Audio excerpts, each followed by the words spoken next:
The wind whispers through vast deserts and endless stretches of golden sand, where jagged mountain peaks reach for the clouds. Beyond that, you'll find the steppes where horsemen roam, and even further, cities filled with gleaming marble and lively bazaars. This stunning yet daunting landscape set the stage for one of humanity's greatest adventures in trade and cultural exchange, network that eventually linked the far corners of the ancient world. When you hear the term Silk Road, it brings to mind romantic images of camel caravans loaded with exotic goods crossing barren lands. This name, introduced in 1877 by German geographer Ferdinand von Richthofen, oversimplifies what was actually a complex web stretching thousands of miles across the Eurasian continent. This vast network of paths connected places like Chang'an, modern Xi'an, in China to Constantinople, now Istanbul, and the Mediterranean ports of Antioch and Alexandria. For nearly 2,000 years, from the 2nd century BCE to the 16th century CE, these interlinked routes served as the main channels for exchanging goods, ideas, religions, and technologies, basically, humanity's first taste of globalization. This ancient commercial network wasn't just one long road. It was a tangled system of branching trails. Travelers and merchants rarely covered the whole distance. Instead, goods changed hands countless times in a relay trade system that linked east and west, even without a central authority or unified control. This amazing feat of human cooperation crossed political boundaries, outlasted the rise and fall of empires, and ultimately transformed the societies it touched. The journey along these routes was no walk in the park. Travelers faced the blistering heat of the Taklamakan Desert, a name that some scholars say means, "Go in and you won't come out." The shifting sands of the Gobi Desert could easily swallow entire caravans. The breathtaking yet dangerous mountain ranges, the Pamirs, the Hindu Kush, and the Tian Shan brought their own challenges. Narrow passes buried in snow during winter, thin air at high altitudes, and steep paths where one wrong step could mean disaster. Bandits often hid in remote areas, and hostile armies could block routes during conflicts. Survival along these tough paths depended on a network of oasis settlements that dotted the landscape like islands in a vast sea. These havens, Dunhuang, Turpan, Samarkand, Bukhara, Merv became essential stops where travelers could rest, stock up on supplies, exchange currency, and trade goods. Many of these oases grew into thriving urban centers, each with its own unique culture, blending influences from the diverse people who passed through. These cities weren't just pit stops. They were vibrant hubs of civilization where ideas flowed as freely as the merchants who carried them. The climate played a big role in how and when people traveled across the continent. Summer brought scorching heat to the deserts, while winter made mountain passes nearly impossible with deep snow. Merchants planned their trips around these seasonal patterns, creating a lively movement of goods and people throughout Eurasia. Spring and autumn usually saw the busiest traffic, with caravans taking advantage of the milder temperatures before the extremes of summer and winter made travel risky or downright impossible. The treasures that made those tough journeys worth it were many and super valuable. This whole trade network got its modern name from its most famous luxury item, silk. This shiny fabric was a closely guarded secret in China for centuries. It became so popular in the Roman Empire that at one point it was worth its weight in gold. But the flow of goods didn't stop there. From east to west, you had porcelain, jade, spices, tea, paper, and even gunpowder making the trip. And heading back to the east were gold, silver, glassware, wool, horses, ivory, perfumes, and precious stones. But here's the kicker. The stuff we traded is just part of the story.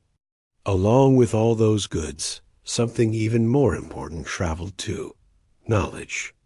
Buddhism made its way from India and became a major faith in China and East Asia. Ideas in math, astronomy, and medicine exchanged hands between cultures. Musical instruments and building styles crossed borders, and new crops and farming techniques changed economies far and wide. These connections were like highways for religions, philosophies, art, and tech that reshaped societies everywhere. Not many merchants covered the whole route from China to the Mediterranean. Instead, goods changed hands dozens of times, with local traders focusing on specific parts of the journey. This relay system of commerce created an incredible chain of human connection, linking cultures that often had no direct contact.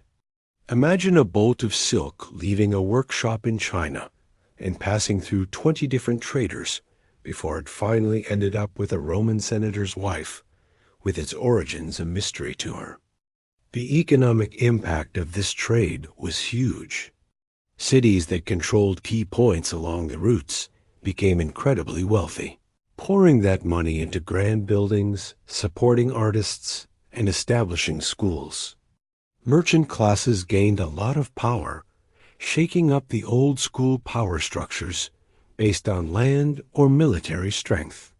New financial tools popped up to help with long-distance trade, like letters of credit, partnerships, and early forms of insurance to manage the risks that came with such ventures. What's really fascinating about this ancient trade system is that it worked without any central planning or control. Unlike the Roman roads or the Persian Royal Road, which were built by the government for military needs, these trading paths grew naturally, shaped by the actions of countless merchants chasing profits. The routes changed over time, adapting to new political situations, environmental shifts, and economic chances. When one path got dangerous or didn't pay off anymore, traders simply found a new one. This flexible trade network witnessed and survived the rise and fall of some of history's greatest empires: the Han and Tang dynasties of China, the Parthian and Sassanid empires of Persia, the Kashans of Central Asia, and the Roman and Byzantine empires all took part and benefited from this bustling exchange.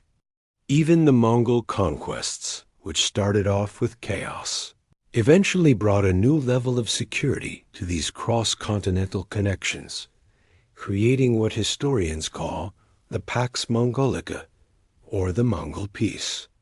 The legacy of these ancient connections is still alive and kicking in our modern world. The cities, cultures, and technologies that sprouted from this exchange continue to influence our everyday lives.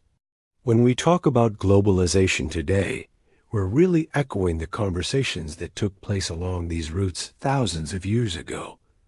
This isn't just a story from the past. It's the bedrock of our interconnected world. Let's rewind to the 2nd century BCE, when a Chinese emperor, worried about nomadic threats to his northern borders, set off a chain reaction that led to the creation of history's most significant cross-cultural network.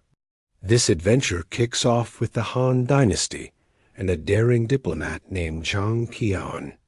His incredible journeys opened China's eyes to the vast world beyond its borders. Now, silk production was a closely guarded secret for ages. Almost 5,000 years ago, by the 30th century BCE, Chinese artisans had already figured out the tricky art of sericulture. That's the farming of silkworms and the careful harvesting of their delicate cocoons. It was no easy task. They had to feed the caterpillars mulberry leaves, keep the right temperatures, unwind those nearly invisible threads and weave them into stunning textiles that sparkled in the light. This incredible fabric was so much more than just a luxury item. It was a symbol of power, a spiritual treasure, and a canvas for artistic expression. The imperial courts kept the finest pieces for themselves, with colors like imperial yellow strictly off limits to commoners, punishable by death. Silk was used as official gifts to keep neighboring powers happy, as currency to pay soldiers, and even as a medium for some of the earliest Chinese writings. The harsh penalty for spilling the secrets of silk production really shows how seriously the Chinese government guarded its monopoly on this amazing commodity. What the Chinese cherished as a domestic treasure was about to spark an extraordinary international exchange.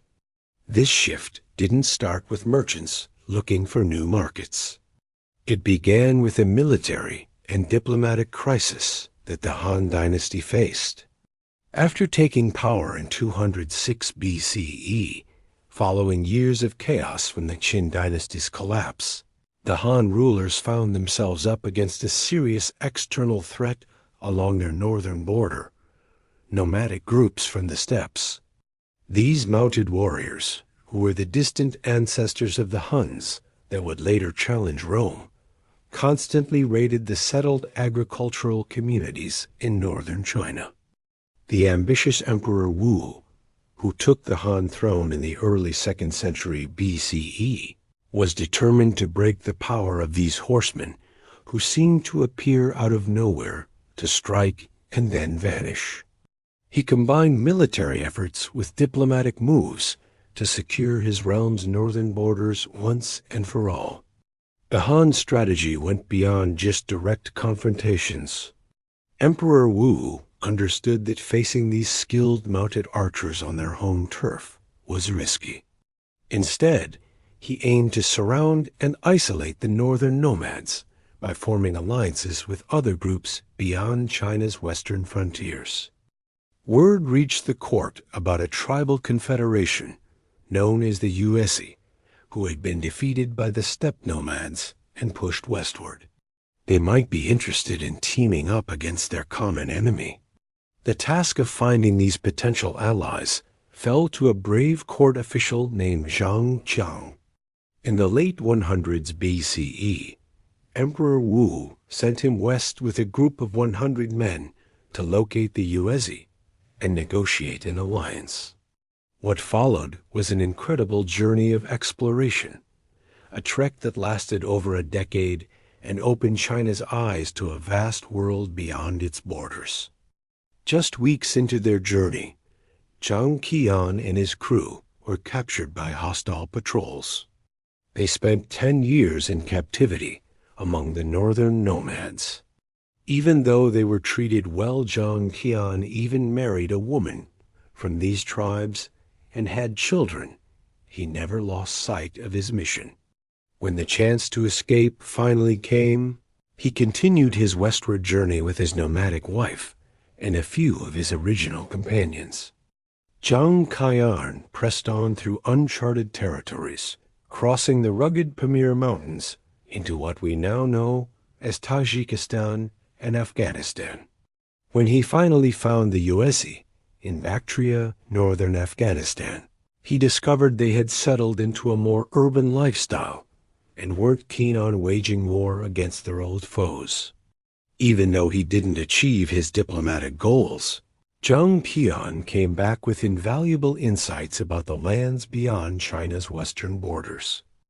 After being away for 13 years, Zhang Qian returned to Chang'an in the 120s BCE, bringing back just one of his original 100 companions.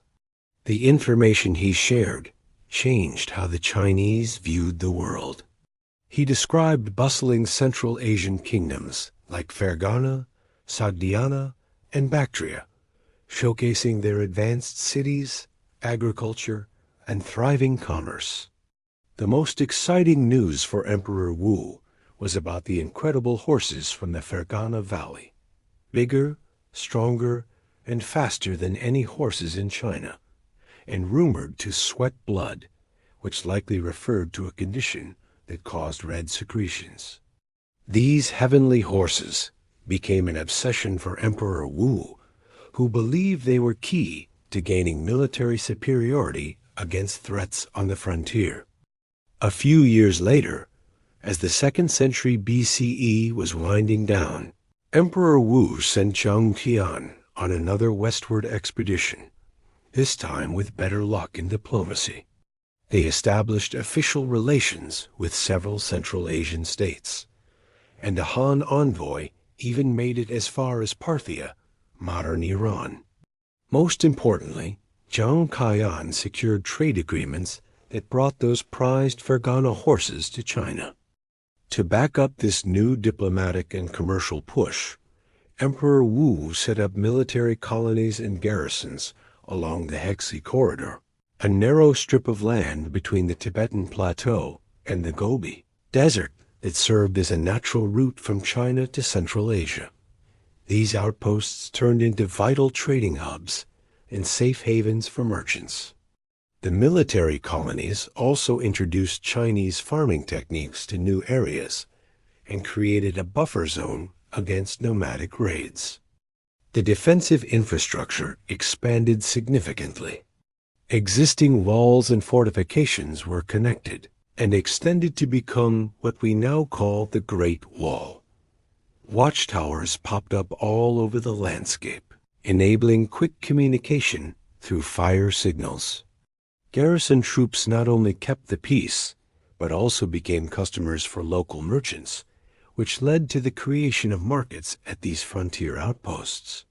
Dunhuang emerged as the most important of these settlements, located at the eastern edge of the Taklamakan Desert. This oasis was the point where travelers had to decide between northern or southern routes around this treacherous stretch of sand. The town quickly transformed from a military outpost into a bustling commercial center where Chinese merchants met their Central Asian counterparts. With security established along the Hexi Corridor, Chinese goods, especially silk, began flowing westward like never before. In return, exotic items poured into China: horses from Fergana, jade from Khotan, grapes and wine-making techniques from Central Asia, new types of fruits and vegetables, and even musical instruments and dancers that became all the rage at the Han court. The effects of these exchanges went beyond just physical goods. Chinese artisans started incorporating designs from Western textiles and metalwork into their work. Soon, Buddhist missionaries from the Kashan Empire would travel these new routes, bringing their faith to China. Medical knowledge also flowed between cultures, enriching healing traditions in both the East and the West.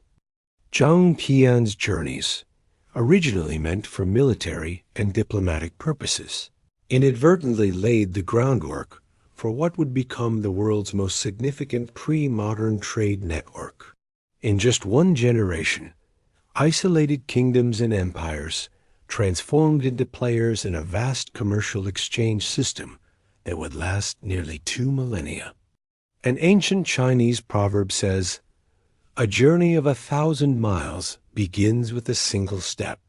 In this case, Zhang Qian's initial steps on his diplomatic missions kicked off a journey that would connect civilizations across thousands of miles and countless generations.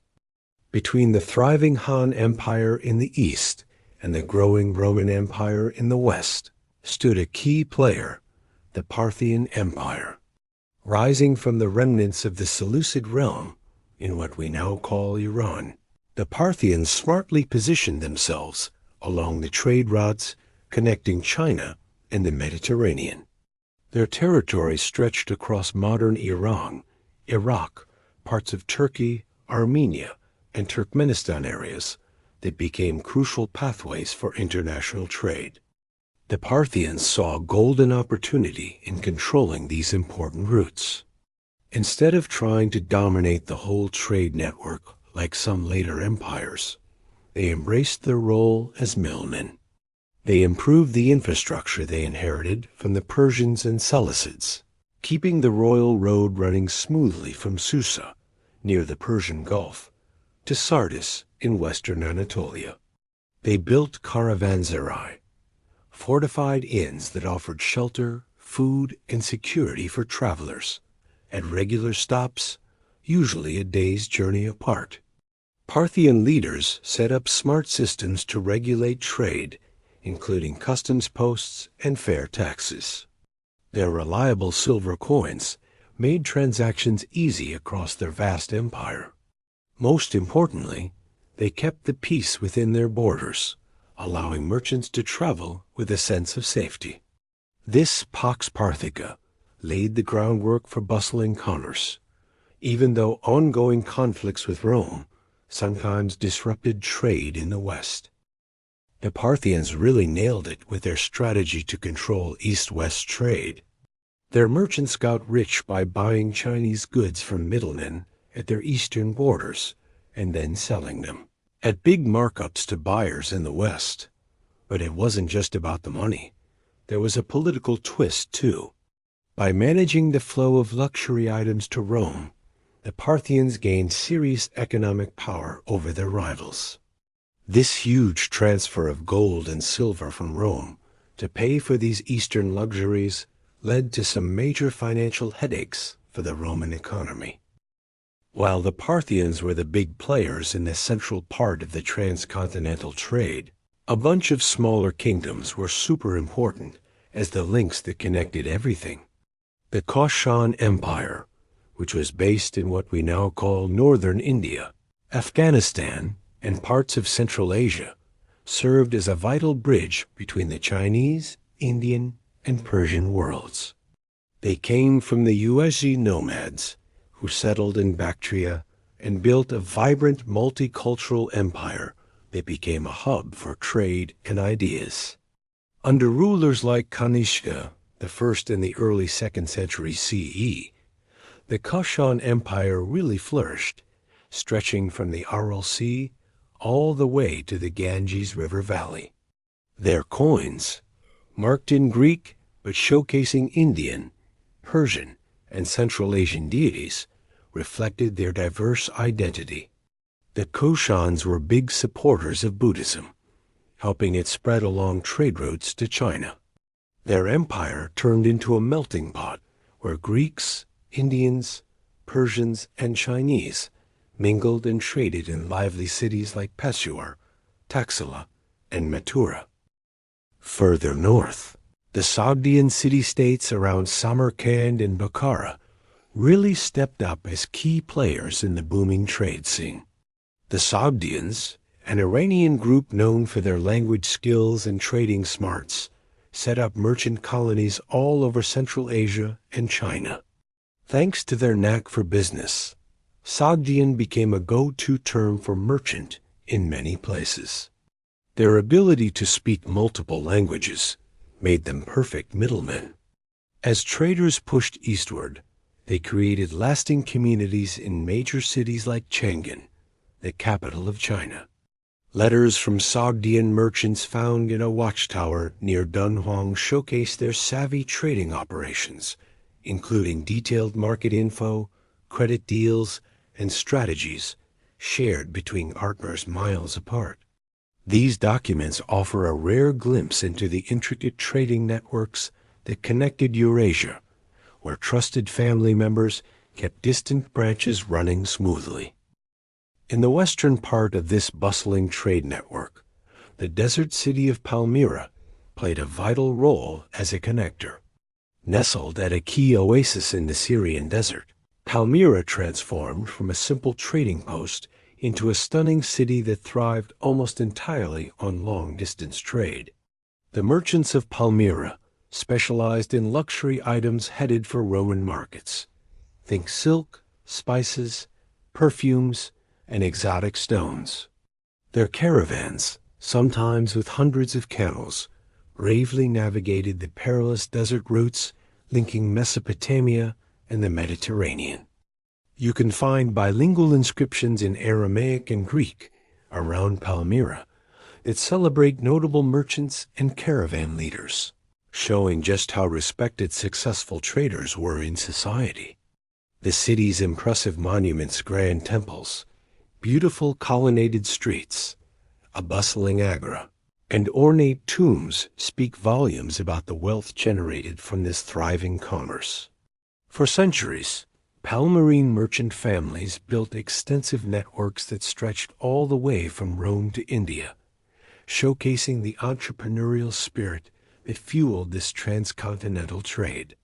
These various players, Parthians, Kushans, Sogdians, and Palmyrenes, created a connected commercial ecosystem that allowed goods from China to reach Mediterranean markets, even without direct contact between the Han and Ramong empires.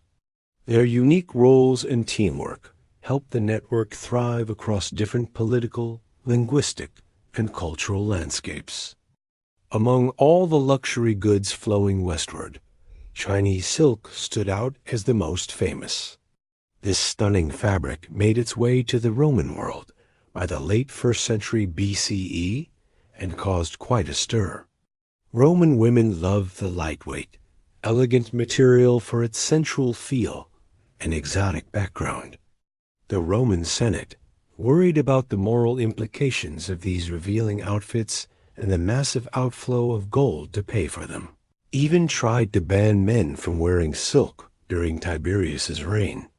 But despite their efforts, the Roman desire for silk only grew stronger over time.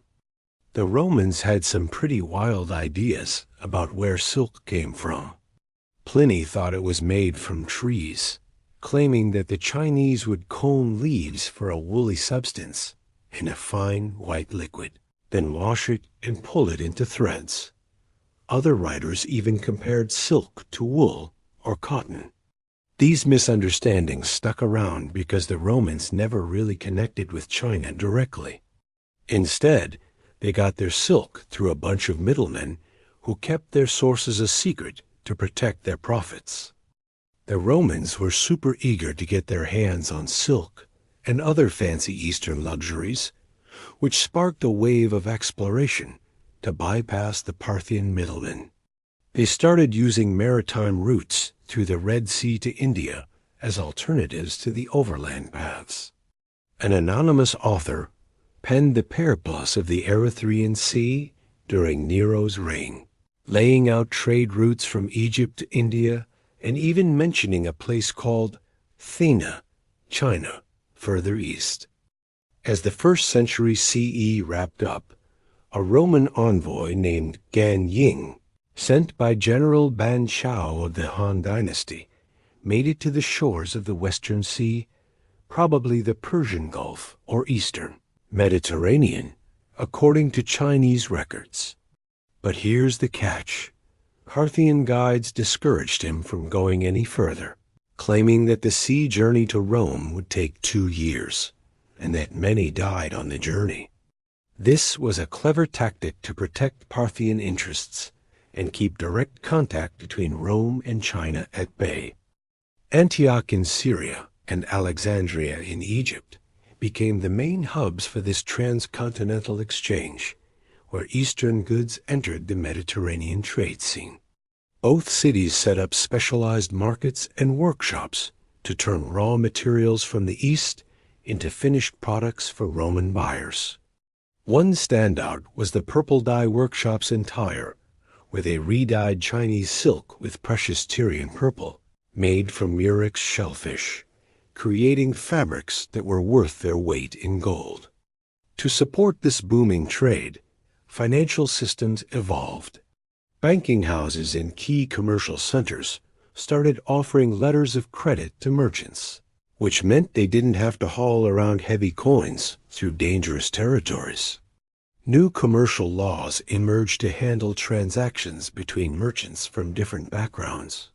Jewish and Syrian trading communities created networks that stretched across the Mediterranean, providing reliable agents in foreign ports. By the end of the 2nd century CE, trade between East and West had hit incredible levels. Chinese silk, Indian spices, Arabian incense, and African ivory flowed west, while Roman glassware, woolen textiles, gold, and silver moved east. This exchange didn't just change what people consumed. It reshaped material culture in societies thousands of miles apart. Eastern luxuries, once seen as exotic, became part of daily life for wealthy Romans, while Western innovations and artistic styles made their mark on China and Central Asia. The commercial connections established during this period laid the groundwork for even bigger exchanges down the line.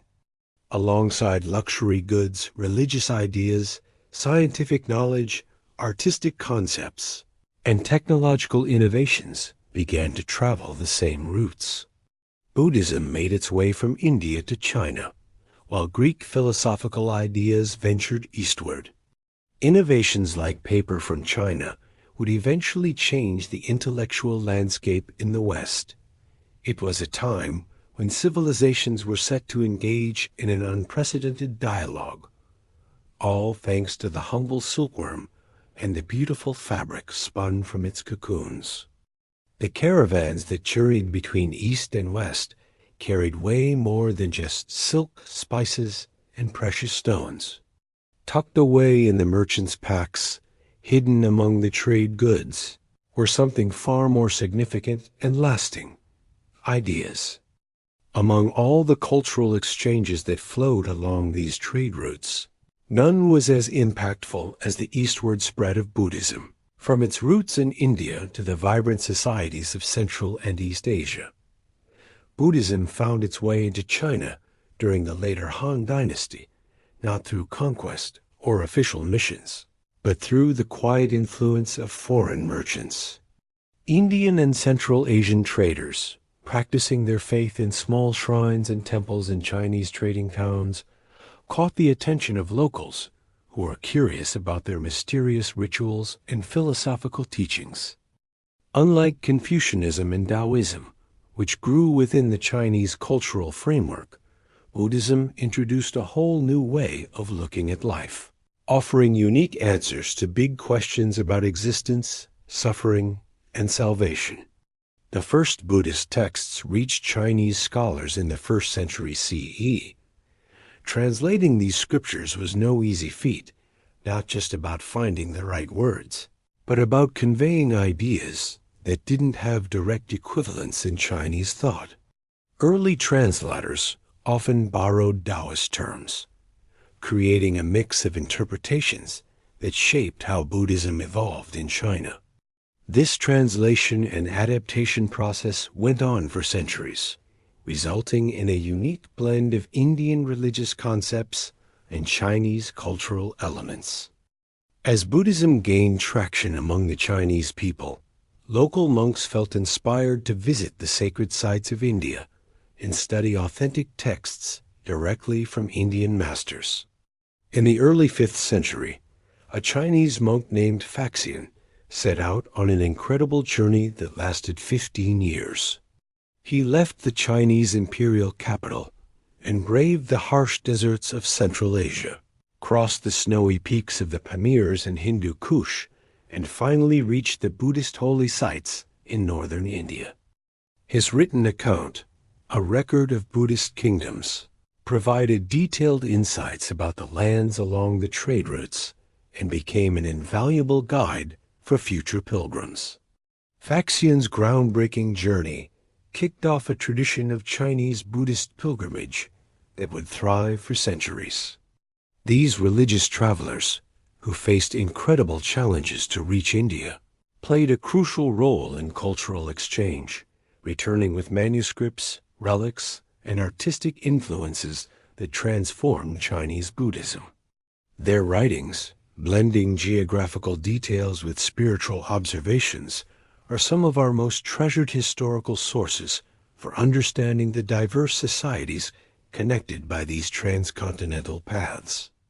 The most remarkable of these pilgrims was definitely Zhuan Zhang, who left the Tang capital in 629 CE, even though it was against imperial orders. his epic 17-year journey through Central Asia and India, and his return with tons of Sanskrit texts turned into a legendary tale that eventually inspired the classic Chinese novel Journey to the West. Xuanzang's detailed travel records give us an amazing glimpse into 7th century Asian societies, from the Buddhist kingdoms at the Tarim Basin to the renowned educational hubs of India, like Nalanda University. The incredible effort put into these pilgrimages and translation projects shows just how deeply Buddhism influenced Chinese society. By the time of the Tang Dynasty, this foreign faith had woven itself into the fabric of Chinese culture, leading to unique schools of thought like Chan, Zen, Buddhism, which mixed Indian meditative practices with Chinese philosophical ideas. Buddhist monasteries became vital economic and cultural centers, owning large tracts of land, running banks and pawn shops, and serving as hubs for scholarship, art, and medicine. You can see the visual evidence of Buddhism's journey eastward most spectacularly at Dunhuang, where the Maogao Caves hold the world's richest collection of Buddhist art. It all kicked off in 366 CE, when a monk named Lezen claimed to have seen a vision of 1,000 Buddhas on a cliff face. From there, generations of devoted followers carved hundreds of cave temples into the soft rock. Inside, they created stunning sculptures and wall paintings that showcased the evolution of Buddhist art as it absorbed influences from various cultures along the trade routes. These caves weren't just religious shrines. They also served as treasure troves for texts. In 1900, a hidden library cave was discovered, packed with over 50,000 manuscripts in many languages: Chinese, Tibetan, Sanskrit, Sogdian, Uyghur, and more, dating from the 5th to early 11th centuries. This remarkable time capsule revealed the multicultural vibe of Dunhuang, where religions, languages, and artistic traditions blended at this crucial crossroads between East and West. But Buddhism wasn't the only faith making its way along these trade routes. Nestorianism, a branch of Christianity that was deemed heretical in the Byzantine Empire, found a safe haven in Sassanid Persia and then spread eastward along the trading paths. In 635 CE, a Nestorian missionary named Alopan arrived in the Chinese capital and got the green light from Emperor Taizong to set up a Christian presence in China. The famous Nestorian stele, erected in 781 CE, marks this event and documents the early history of Christianity in China in both Chinese and Syriac languages. Zoroastrianism, the ancient Persian religion, founded on the teachings of the prophet Zoroaster, also traveled along these trade pathways. While it never gained the same popularity as Buddhism, it did establish significant communities in Central Asian trading cities. Archaeological digs have uncovered Zoroastrian fire temples in places like Samarkand and Bukhara. Persian merchants brought their faith to China, where it found a foothold mainly within foreign trading communities. Manichaeism, a syncretic religion created by the Persian prophet Mani in the 3rd century, adapted well to different cultural settings as it spread both east and west from its Mesopotamian roots. It mixed elements of Zoroastrianism, Buddhism, and Christianity, appealing to merchants and elites in various societies along the trade routes. Though it faced suppression in both the Christian and Islamic worlds, it found a temporary home among the Uyghurs of Central Asia, who embraced it as their state religion for a time during the 8th and 9th centuries. The Romans were really eager to get their hands on silk and other luxurious goodies from the East, which sparked a wave of exploration and efforts to bypass the Parthian middlemen. They started developing maritime routes through the Red Sea to India as alternatives to the long overland journeys. There's this cool ancient sailing guide called the Periplus of the Erythraean Sea, written during Nero's reign, that laid out trade routes stretching from Egypt all the way to India, with exciting mentions of a mysterious place called Thena, that's China, further east. Fast forward to the end of the 1st century CE, and we meet a Roman envoy named Gan Ying. He was sent by General Ban Shao of the Han Dynasty and managed to reach the shores of the Western Sea, which is probably the Persian Gulf, or maybe the Eastern Mediterranean, according to Chinese historical records. But guess what? The Parthian guides didn't want him to go any further. They spun a tale about how the sea voyage to Rome would take 2 years, and that many died on the journey. This little fib was all about protecting their own commercial interests and keeping the Romans from making direct contact with the Chinese.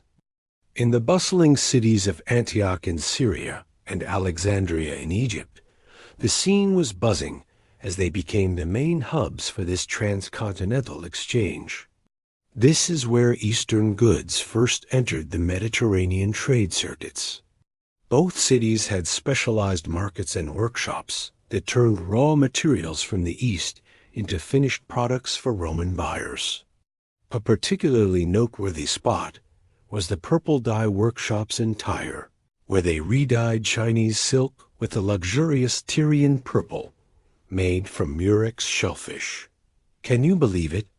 Those fabrics were literally worth their weight in gold. As trade flourished, a financial system started to take shape to keep up with all the activity.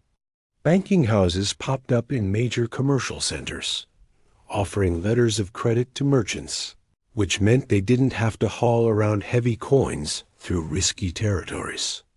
Plus, specialized commercial laws were crafted to handle transactions between merchants from different backgrounds. Jewish and Syrian trading communities built networks that stretched across the Mediterranean, providing trustworthy agents in foreign ports.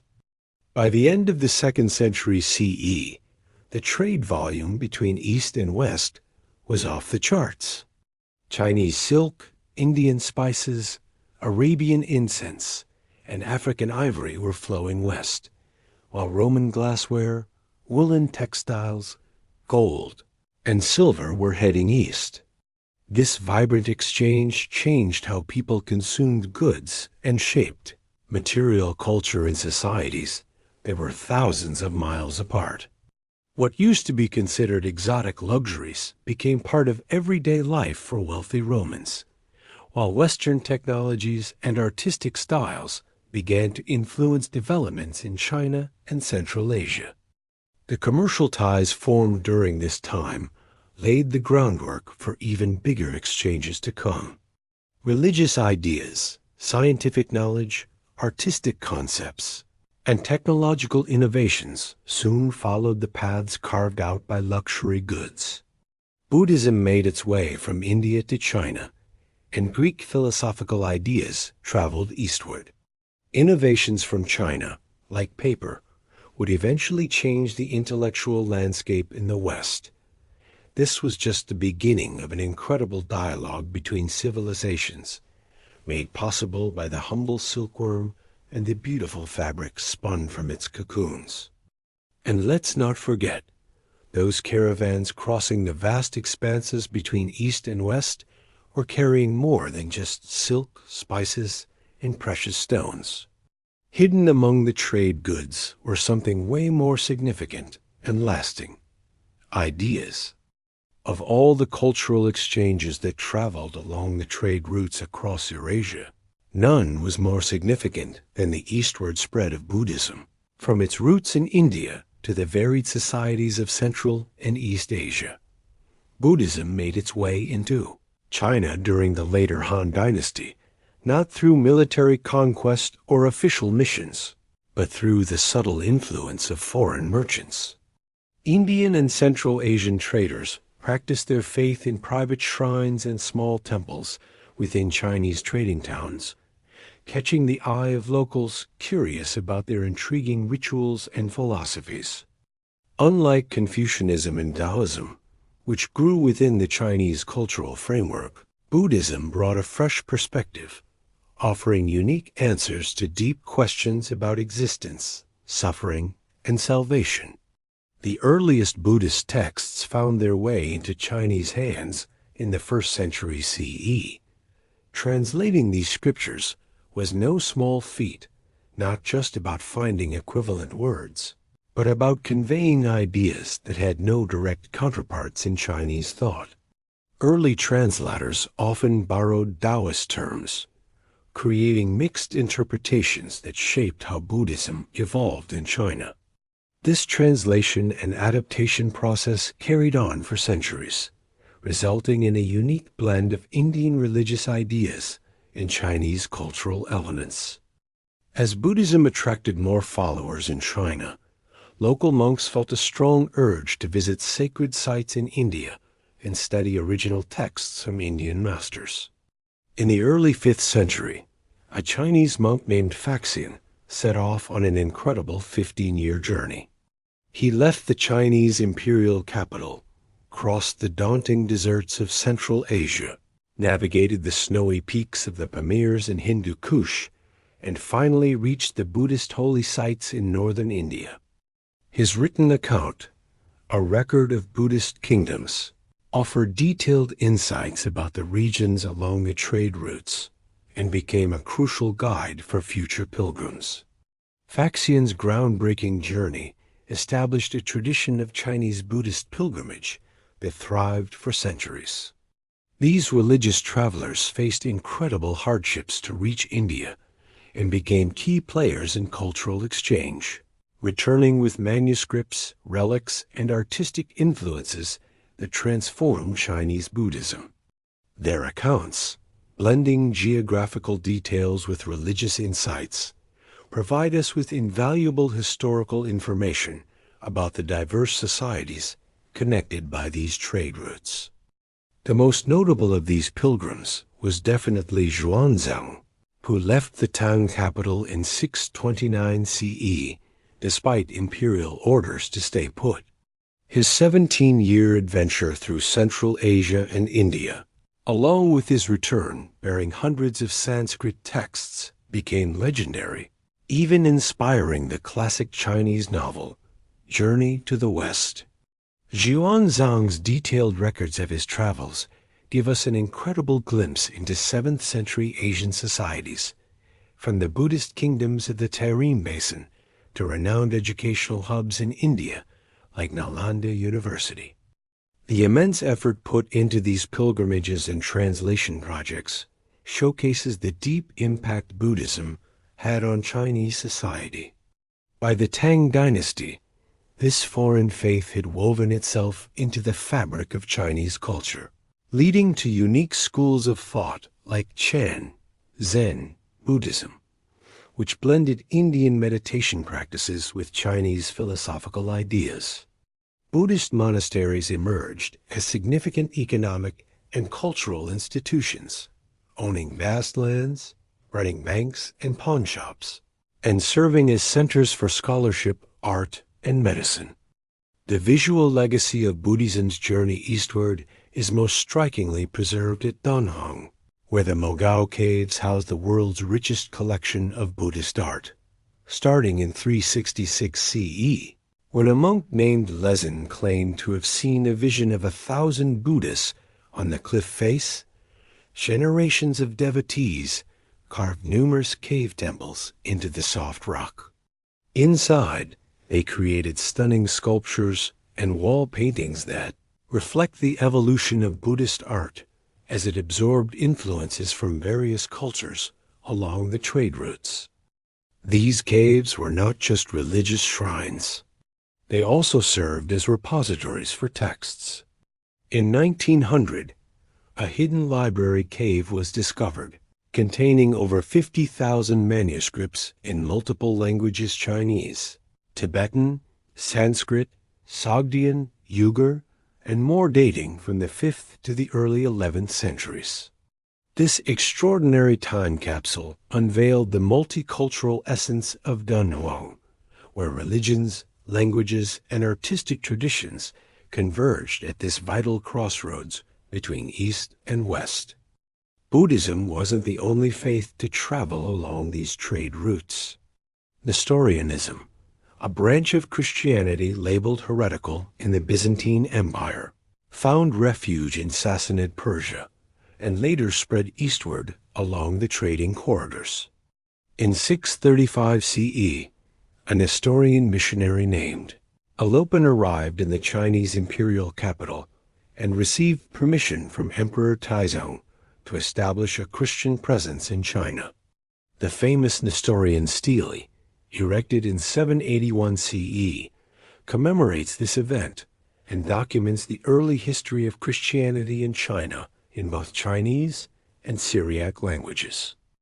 Zoroastrianism, the ancient Persian faith, based on the teachings of the prophet Zoroaster, also made its way along the trade routes.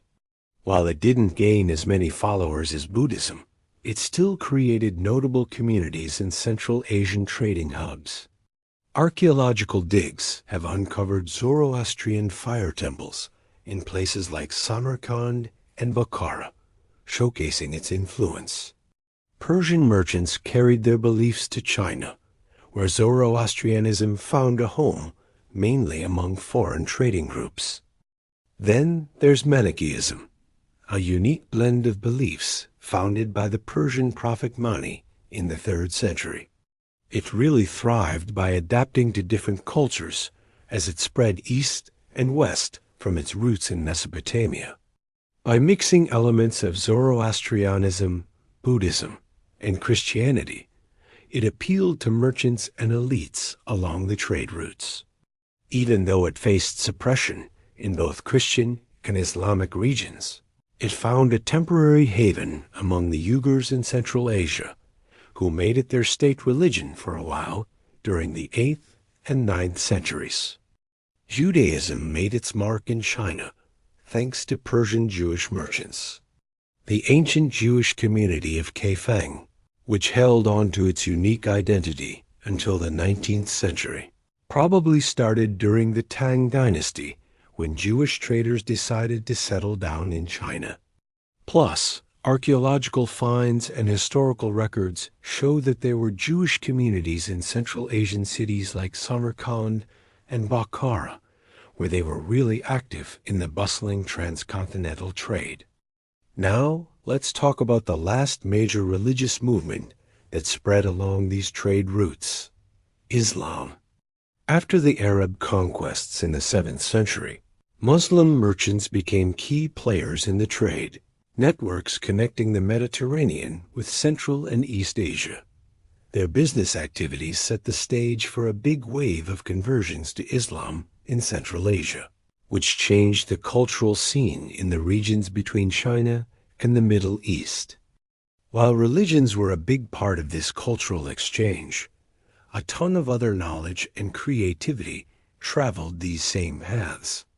Medical knowledge flowed in all directions. Indian and Persian doctors made significant contributions to Chinese medicine, while Chinese diagnostic methods influenced Western medical practices. The Indian numerical system, including the concept of zero, traveled west and became what we now call Arabic numerals, totally transforming math across Eurasia.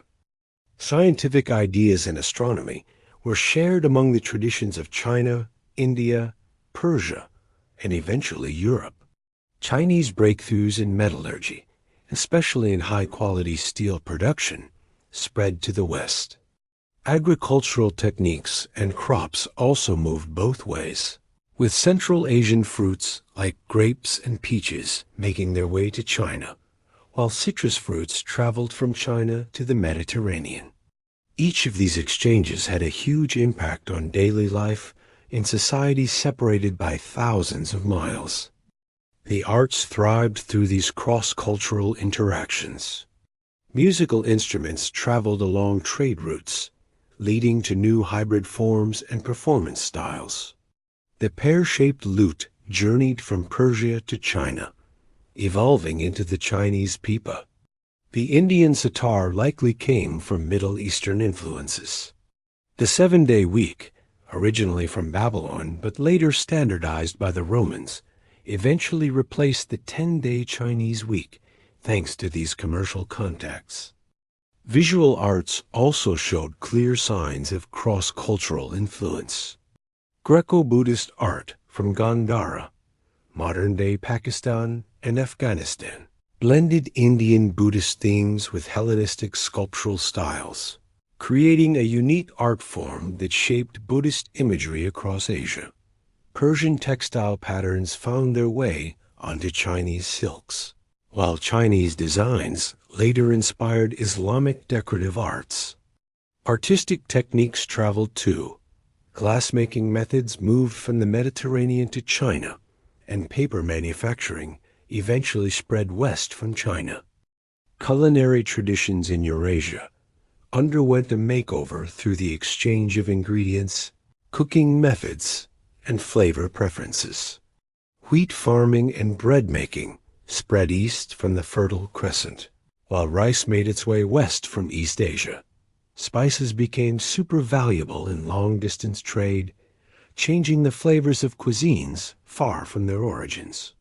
Sugar, which was first domesticated in New Guinea and cultivated in India, gradually moved west to become a staple in Middle Eastern and Mediterranean sweets. These diverse cultural exchanges happened because people moved and settled in new lands, creating diaspora communities that acted as bridges between civilizations.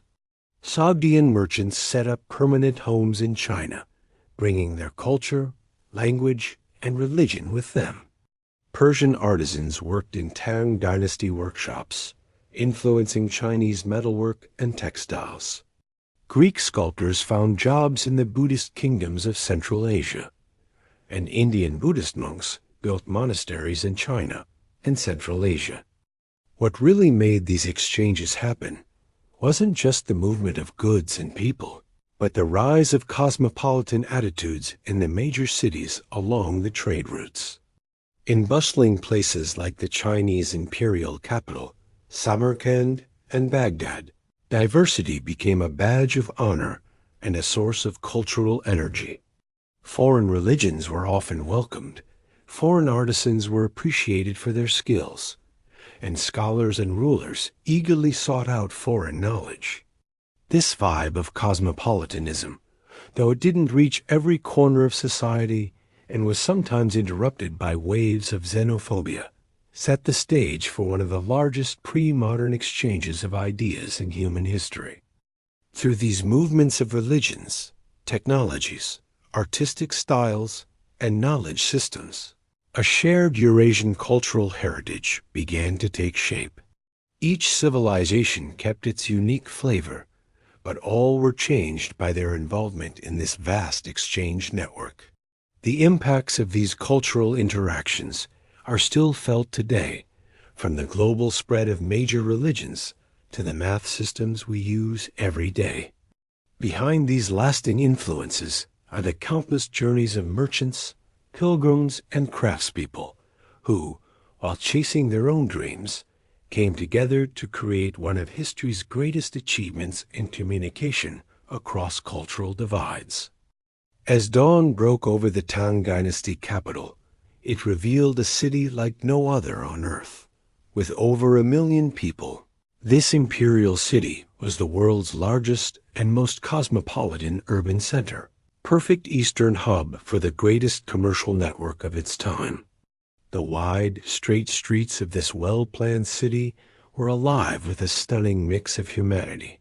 Central Asian merchants in vibrant robes, Persian astronomers, Indian Buddhist monks, Korean scholars, Japanese diplomats, Turk mercenaries, and Arab traders, all drawn to the magnetic pull of Tang China's cultural and economic strength. The rise of the Tang Dynasty in 618 CE kicked off what historians call the Golden Age of transcontinental trade. Under Emperor Taizong, who ruled until 649, China experienced a time of incredible prosperity, territorial growth, and cultural richness. Unlike some earlier leaders who were wary of foreign influences, Taizong welcomed international exchange with open arms.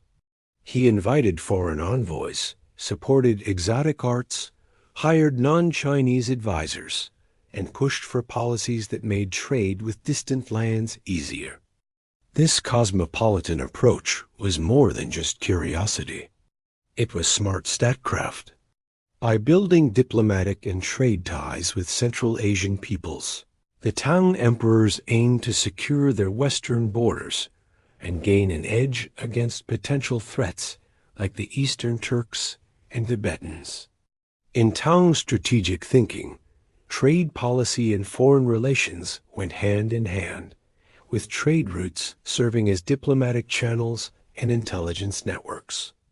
Inside the Tang capital, the western and eastern markets were the beating heart of the city.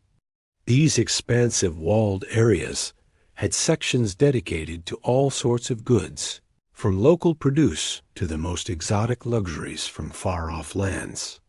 The Western market, in particular, became the hub for international trade, where Central Asian and Middle Eastern merchants set up permanent trading communities. Here, you could find everything from Arabian perfumes and Persian silverware to Syrian glassware, Indian cotton, spices, and a treasure trove of other foreign delights. These foreign merchant communities were officially recognized and protected by the Tang government. Sogdians, Persians, Arabs, Indians, and others were allowed to keep their unique cultural identities, religious practices, and legal customs while living in designated foreign quarters. They built temples for their various deities, set up schools teaching their native languages, ran specialized restaurants serving traditional dishes, and even maintained their own courts to handle disputes based on their customary laws. The Tang legal code included specific rules about the residence and activities of foreign merchants, highlighting their important role in Chinese urban life. These regulations were mostly practical, aimed at integrating foreign traders into the imperial system rather than pushing them to the margins. Successful merchants could even earn Chinese government ranks and titles, which helped them operate smoothly within the empire and brought them closer to Tang authority. The international vibe of Tang cities went beyond just trade. It also influenced religion, entertainment, and fashion. Buddhist monasteries welcomed monks from all over Asia. Zoroastrian temples, Nestorian churches, and even a mosque in the imperial city catered to their communities. The entertainment districts buzzed with Central Asian musicians, dancers, and acrobats whose captivating performances thrilled Chinese audiences. Court ladies painted their faces white and added small flower designs on their foreheads, mimicking foreign styles, while aristocratic young men enjoyed polo, a sport they picked up from Persia. However, this cultural flourishing took a hit in the mid-8th century. The Anlutian Rebellion, which started in 755, wreaked havoc on the empire and changed the course of Tang history. General Enlil, who, ironically, had mixed Sogdian and Turkish roots, led a massive uprising that took over both the imperial capital and Luoyang, forcing the emperor to flee. Though the rebellion was eventually quelled after 8 years of brutal civil war, it claimed millions of lives, wiped out vast amounts of wealth, and left deep scars on Chinese society. The Tang dynasty managed to survive, but the vibrant cosmopolitan atmosphere of its early days gave way to more conservative attitudes.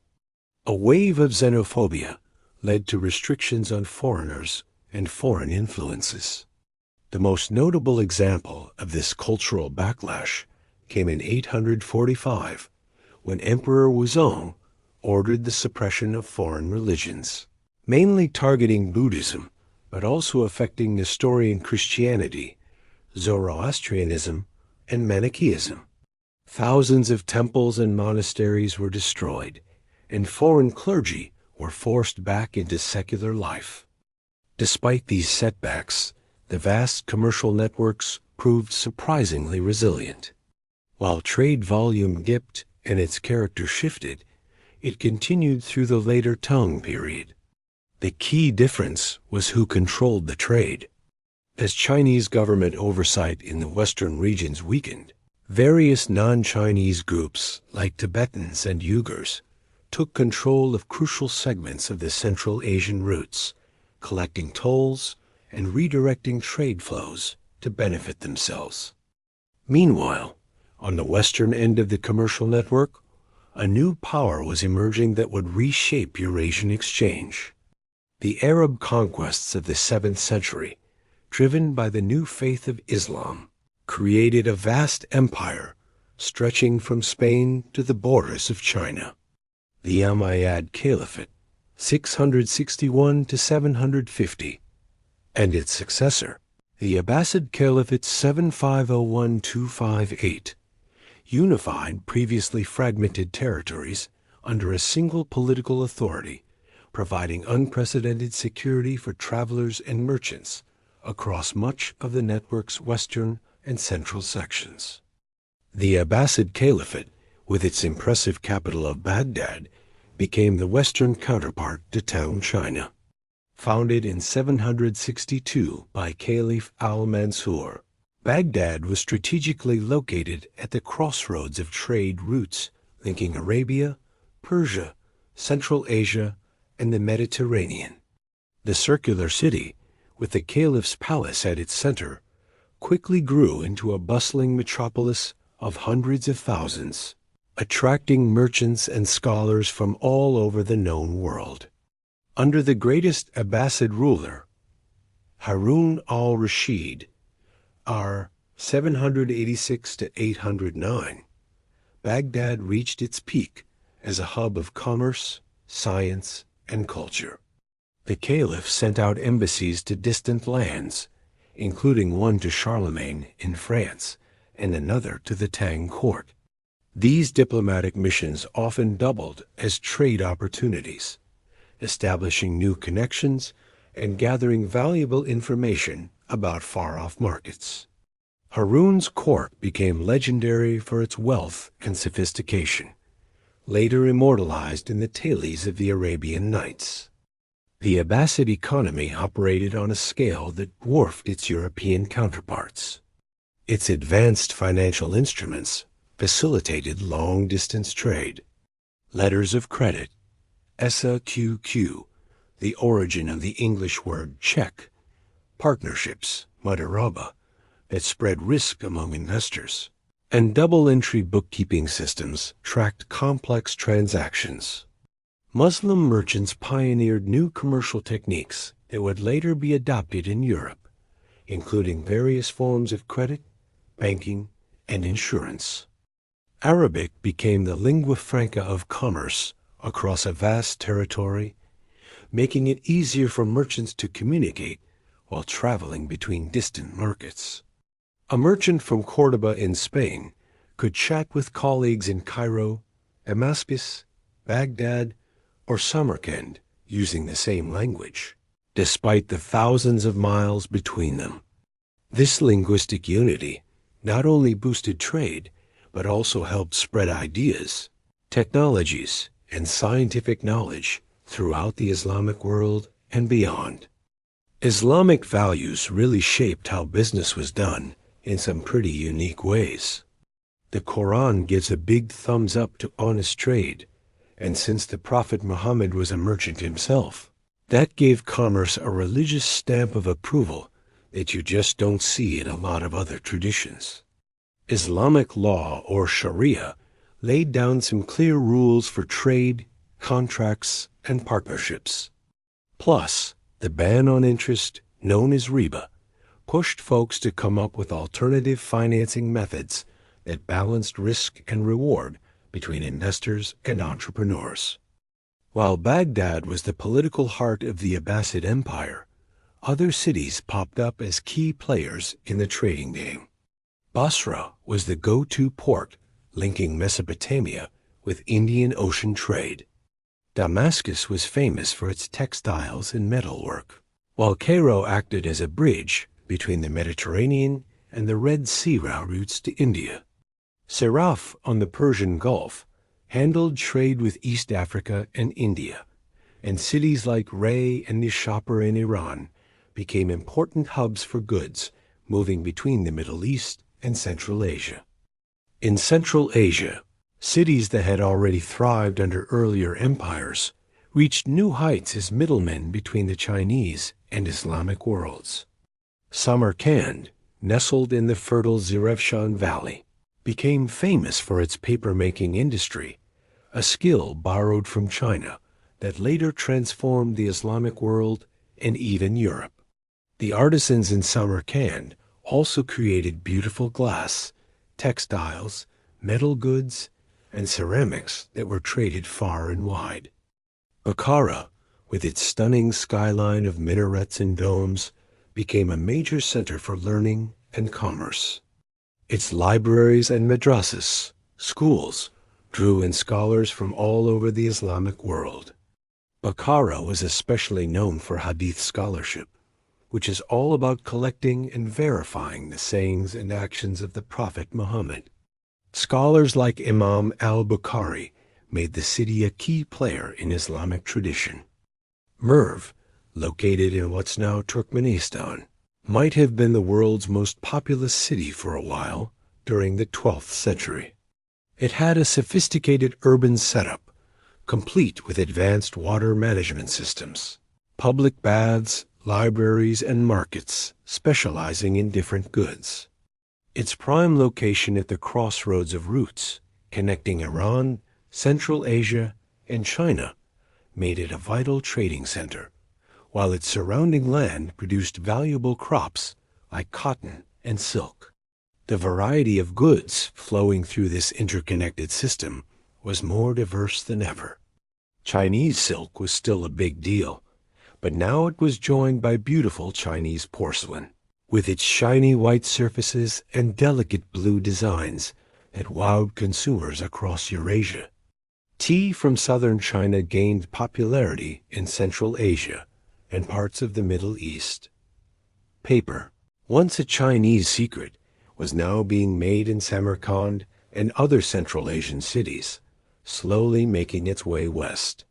From the Islamic world came gorgeous glassware, brass and bronze items, carpets, and textiles, especially the luxurious Tiraz fabrics, which often had calligraphic inscriptions featuring the name of the ruling caliph. India brought in cotton textiles, spices, gemstones, and ivory. The Byzantine Empire exported fine glassware, jewelry, and those famous purple-dyed textiles. From the northern forests came amber, furs, and even slaves. African gold, ivory, and exotic animals found their way into the network through Egypt. This dazzling mix of goods passed through countless hands, increasing in value with each transaction. Alongside all those physical goods, there was this amazing flow of knowledge. The Abbasid Caliphate was super famous for backing the translation of Greek, Persian, Indian, and even Chinese texts into Arabic. The House of Wisdom, Beit al-Hikmah, in Baghdad, brought together scholars who translated works on medicine, astronomy, math, philosophy, and more into Arabic. They were like knowledge superheroes, saving ancient wisdom that might have been lost forever, and mixing insights from different cultures into something new and exciting. This vibrant exchange of ideas led to some incredible innovations. Muslim astronomers made big improvements to the astrolabe and built advanced observatories. Mathematicians like Al-Khwarizmi, the guy who gave us the term algorithm, really pushed algebra into its own thing.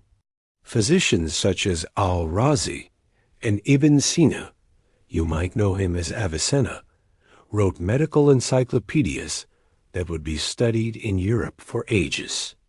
Geographers got in on the action too, creating more accurate maps of the world by gathering info from merchants who had traveled far and wide. Meanwhile, Chinese inventions were making their way westward. By the late 8th century, the technique for making paper had spread from Samarkand to Baghdad and then throughout the Islamic world. This totally changed how books were made and how knowledge was shared. Techniques for crafting high-fired ceramics also slowly made their way over. And let's not forget the magnetic compass, which started in China and eventually reached both the Islamic world and Europe. The blending of different cultures led to some really unique styles in art and architecture. Central Asian textiles started to mix Chinese designs with Persian and Hellenic influences. You could see how Chinese painting picked up Western perspective techniques from Central Asia. Islamic decorative arts soaked up ideas from Byzantine, Persian, and Indian traditions. Even music and food reflected this wonderful mix of cultures as they traveled along trade routes. But by the mid-9th century, the Abbasid Caliphate faced some tough times, just like the Tang dynasty did. They experienced issues like territorial splits, money problems, and military challenges from outside forces and internal revolts.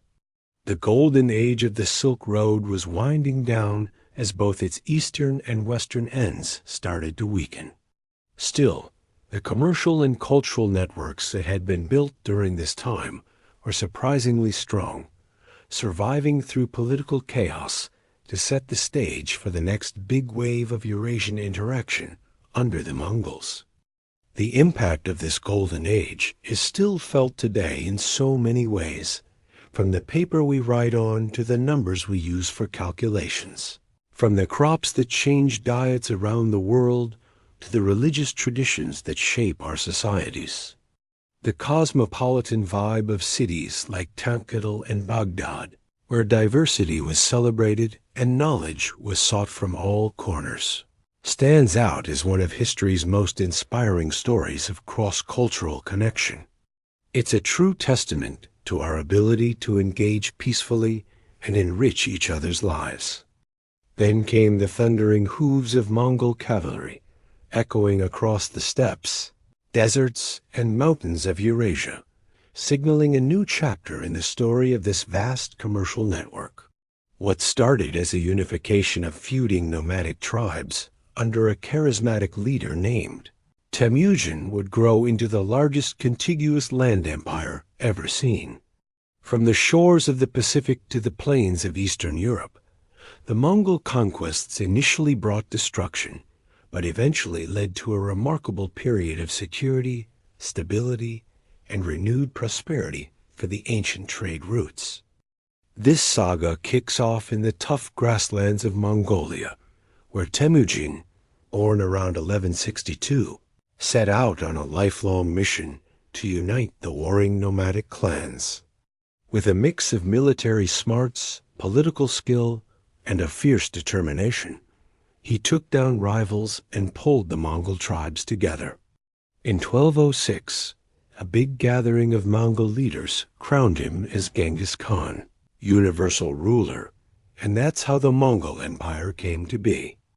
What followed was one of history's most extraordinary military campaigns, characterized by innovative tactics, psychological warfare, and administrative brilliance.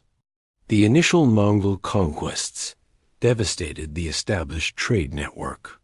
Cities that had flourished as commercial centers for centuries, Samarkand, Bukhara, Merv, and countless others, were systematically destroyed when they resisted Mongol demands for submission. Contemporary accounts describe the utter obliteration of once magnificent urban centers. The Persian chronicler Juvaini wrote of the conquest of Merv. They drove all the people, women and men, out onto the plain. They divided them, in accordance with their usual custom, into hundreds and thousands to be put to the sword. No one escaped. Destruction wasn't really the endgame for the Mongols. Genghis Khan and his crew knew that ruling settled folks needed a different game plan than leading nomadic warriors. They switched up their strategies after the initial conquests. Sure, cities that fought back got wiped out, but those that surrendered peacefully were often treated well. The Mongols even brought in administrators, artisans, and thinkers from conquered lands to help build their empire, creating a super diverse elite group. After Genghis Khan passed away in 1227, his empire got split up among his sons and grandsons, creating four main khanates: the Golden Horde in Russia and Eastern Europe, the Chagatai Khanate in Central Asia, the Ilkhanate in Persia and the Middle East, and the Yuan dynasty in China. Even though these areas became separate, they still kept strong family ties, shared cultures, and traded with each other. For almost a century, the Mongol elite felt like one big family, no matter the borders. This amazing political unification of the ancient trade routes is what folks call the Pax Mongolica, or Mongol Peace. It was a time when merchants could travel freely from the Black Sea to the Yellow Sea, all under one political umbrella. The Mongols really got how important trade was, so they actively encouraged it across their lands. Since they were nomads with limited manufacturing, they relied on trade to get the goods from settled societies, which made them super invested in keeping everything running smoothly. The Mongols really put a lot into trade infrastructure. They built caravanserais at regular spots across Central Asia, giving merchants safe places to rest and store their goods. They cleared roads, constructed bridges, and set up ferries at river crossings. They even standardized weights and measures throughout their territories, making trade a breeze across different cultures. Most importantly, they made the roads super safe by cracking down hard on banditry and theft. The Mongols made a huge impact on Eurasian exchange with their amazing yam system. This was a clever network of postal stations and relay messengers that spanned the entire empire. At its peak, there were around 1,500 stations, each about 30 miles apart, perfect for a day's ride on horseback. Each station had horses, food, and places to stay for messengers and travelers. A messenger could zip through 250 miles in a day by switching horses at these stops, which was super fast until trains came along. While it was mainly set up for government messages, the yam system was a game changer for merchants too. Travelers could get through Mongol land safely and quickly, and news about markets, politics, and potential dangers spread like wildfire. This system not only moved goods efficiently, but also shared valuable information, creating a more connected Eurasian market than ever before. To further encourage commerce, the Mongols instituted the pesa, also called jirej, a tablet of gold, silver, or wood that served as a passport and safe conduct for travelers. Bearing the seal of the Khan and written in multiple languages, these tablets granted the bearer access to the yam system and protection throughout Mongol territory. Contemporary accounts describe how merchants carrying the pesa received escort, provisions, and assistance from local Mongol authorities. The most valuable pesa, made of gold and often adorned with pearls, conveyed almost diplomatic status on their bearers. The Mongol rulers also developed sophisticated financial instruments to facilitate trade.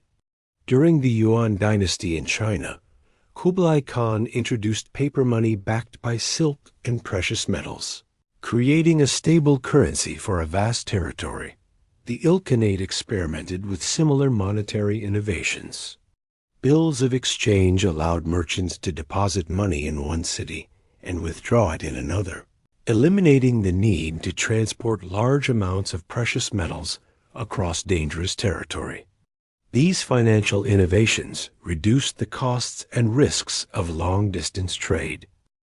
The Mongol elite displayed remarkable religious tolerance by medieval standards, which further facilitated cross-cultural exchange. Though eventually converting to Islam, Buddhism, or other faiths of their subjects, the early Mongol rulers adhered to their traditional shamanistic beliefs while showing interest in all religions. Genghis Khan exempted religious leaders, Buddhist, Christian, Muslim, and others from taxation. Religious communities could practice freely as long as they prayed for the Khan's well-being and did not interfere with Mongol rule. This religious openness had profound implications for cultural exchange. Christian, Muslim, and Buddhist communities flourished throughout the empire, often in close proximity to one another. Religious buildings of different faiths stood side by side in Mongol capitals. Religious scholars of various traditions engaged in debates at the Mongol court, sponsored by Khans curious about theological questions. This environment of relative tolerance enabled the movement of religious ideas alongside commercial goods. No story about the Mongol era would be complete without mentioning the incredible journey of Marco Polo. This guy set off from Venice in 1271, joining his father and uncle on a trading mission that would keep him in Mongol-ruled China for almost 20 years. While serving at the court of Kublai Khan, Marco traveled all over the Yuan Empire, soaking in the sights, customs, and business practices. When he finally made it back to Europe in 1295, he dictated his experiences, introducing many Europeans to the wonders of the East and sparking the imaginations of future explorers and traders. Now, some scholars have questioned parts of Marco Polo's story, but his detailed accounts of things like paper money, coal burning, and the imperial postal system really do give his narrative some credibility. He wrote from a merchant's perspective, focusing on trade goods and urban life rather than politics or military stuff. This makes his book super valuable for understanding the economic side of the transcontinental exchange during this time of unified rule. While Marco Polo had a long stay in China, he wasn't the only European traveling those eastern trade routes. Franciscan missionaries like John of Plano Carpini and William of Rubruck made their way to the Mongol court in the mid-13th century, leaving behind some detailed accounts. Merchants from Italian city-states set up trading posts in places like Black Sea ports, Crimea, and Central Asia. Genoese and Venetian trade networks reached deep into Mongol territory, linking European markets with Asian goods. Another fascinating traveler from this era was Rabban Sama, a Turkic Nestorian Christian monk. He journeyed from Beijing to Europe as an ambassador of the Ilkhanate, taking a reverse route of Marco Polo's. His travels took him to Constantinople, Naples, Rome, Paris, and Bordeaux between 1287 and 1288.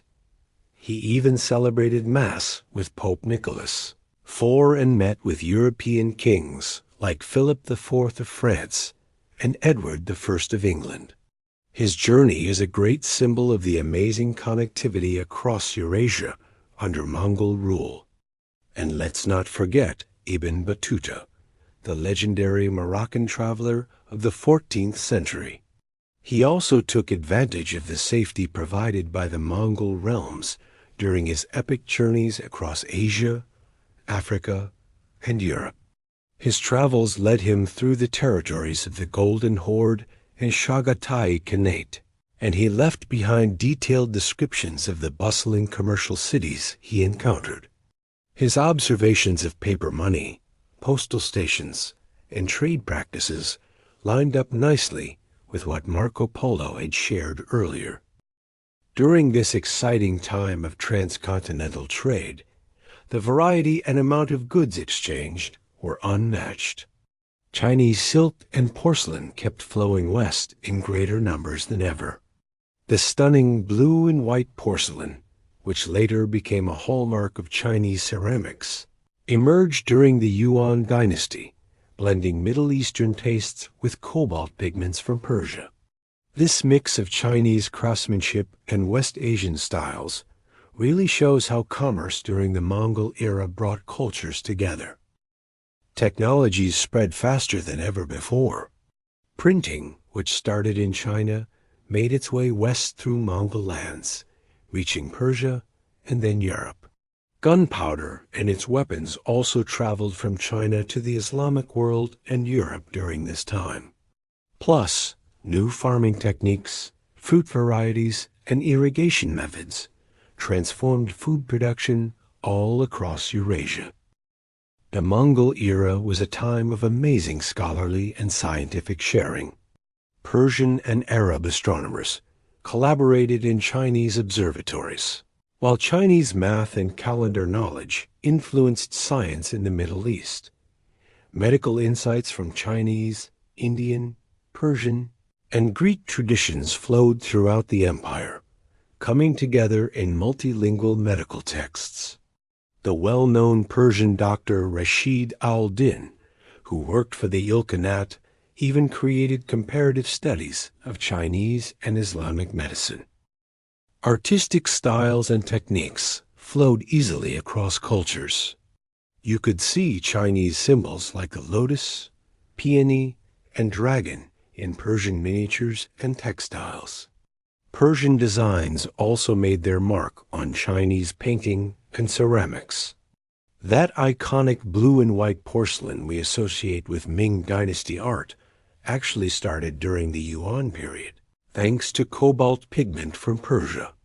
This blend of cultures sparked new artistic traditions that lasted long after the Mongol era. Architecture was a vibrant reflection of cross-cultural exchange. Take the Mongol capital, Karakorum. For example, it featured Buddhist temples, Muslim mosques, and Christian churches, often built by artisans from far-off lands.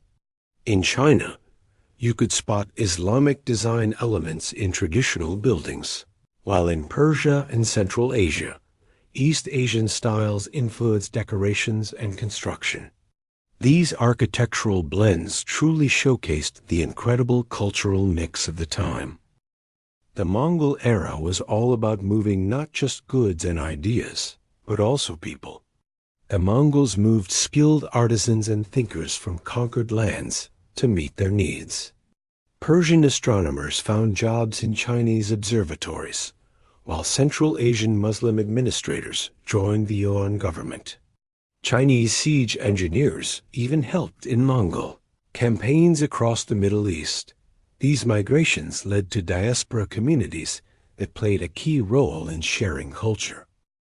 Despite its many successes, this era of cross-continental exchange also had the seeds of its own downfall. The different khanates started to lose their shared identity, picking up the religions and cultures of the people they ruled. For instance, the Ilkhans converted to Islam, the Yuan adopted some Chinese governance practices, and the Golden Horde embraced the Turkic language and Islamic faith. These religious differences sparked tensions among the once united branches of the Mongol family. By the mid-14th century, the khanates were acting like independent powers, often clashing with each other. Each khanate faced internal succession disputes that weakened central authority, giving subject peoples a chance to push for more autonomy. Initially, economic policies boosted trade, but the heavy use of paper money without proper backing eventually led to inflation and financial troubles, especially in the Yuan dynasty. The high costs of running the empire, from the yam system to military bases, strained resources and led to heavy taxes. The final blow to this once thriving commercial network didn't come from politics or economics, but from a devastating biological disaster, the Black Death. This horrific pandemic wiped out about 1/3 of Europe's population and likely started in East Asia. Spreading quickly along the trade routes the Mongols had worked so hard to secure. Merchant ships and caravans were unknowingly carrying not just valuable goods, but also infected rats and fleas with the deadly bacteria. Accounts from that time paint a grim picture as the disease swept through crowded cities. The Florentine writer Boccaccio noted that fathers abandoned their children, wives their husbands, brother his brother, while Islamic historians recorded entire villages left desolate. The economic fallout was just as brutal, disrupting production, trade, and agriculture across Eurasia. The disease spread like wildfire, thanks to the very connections that made the Mongol trade system thrive. Picture this. A merchant in Kaffa on the Black Sea could carry the plague all the way to Constantinople without even knowing he was infected. Caravans were shuttling infected rats across Central Asia to China, and naval ships were ferrying the plague from Black Sea ports to Mediterranean cities. Those tightly woven Eurasian trade networks turned out to be the perfect breeding ground for a pandemic. As the Black Death wreaked havoc, it caused a massive drop in demand for luxury goods, shaking the economic foundation of transcontinental trade. Labor shortages followed the pandemic, leading to higher wages for workers, but crushing losses for the merchant elite. Agriculture took a hit too, with fields lying fallow because there weren't enough hands to work them. Tax revenues took a nosedive, further weakening the already struggling Mongol administrations. By the late 14th century, the Mongol Empire was barely recognizable. In China, the Yuan dynasty fell to the Ming in 1368. The Ilkhanate in Persia crumbled into rival regional powers, and the Golden Horde splintered into smaller khanates that eventually fell to the rising might of Moscow.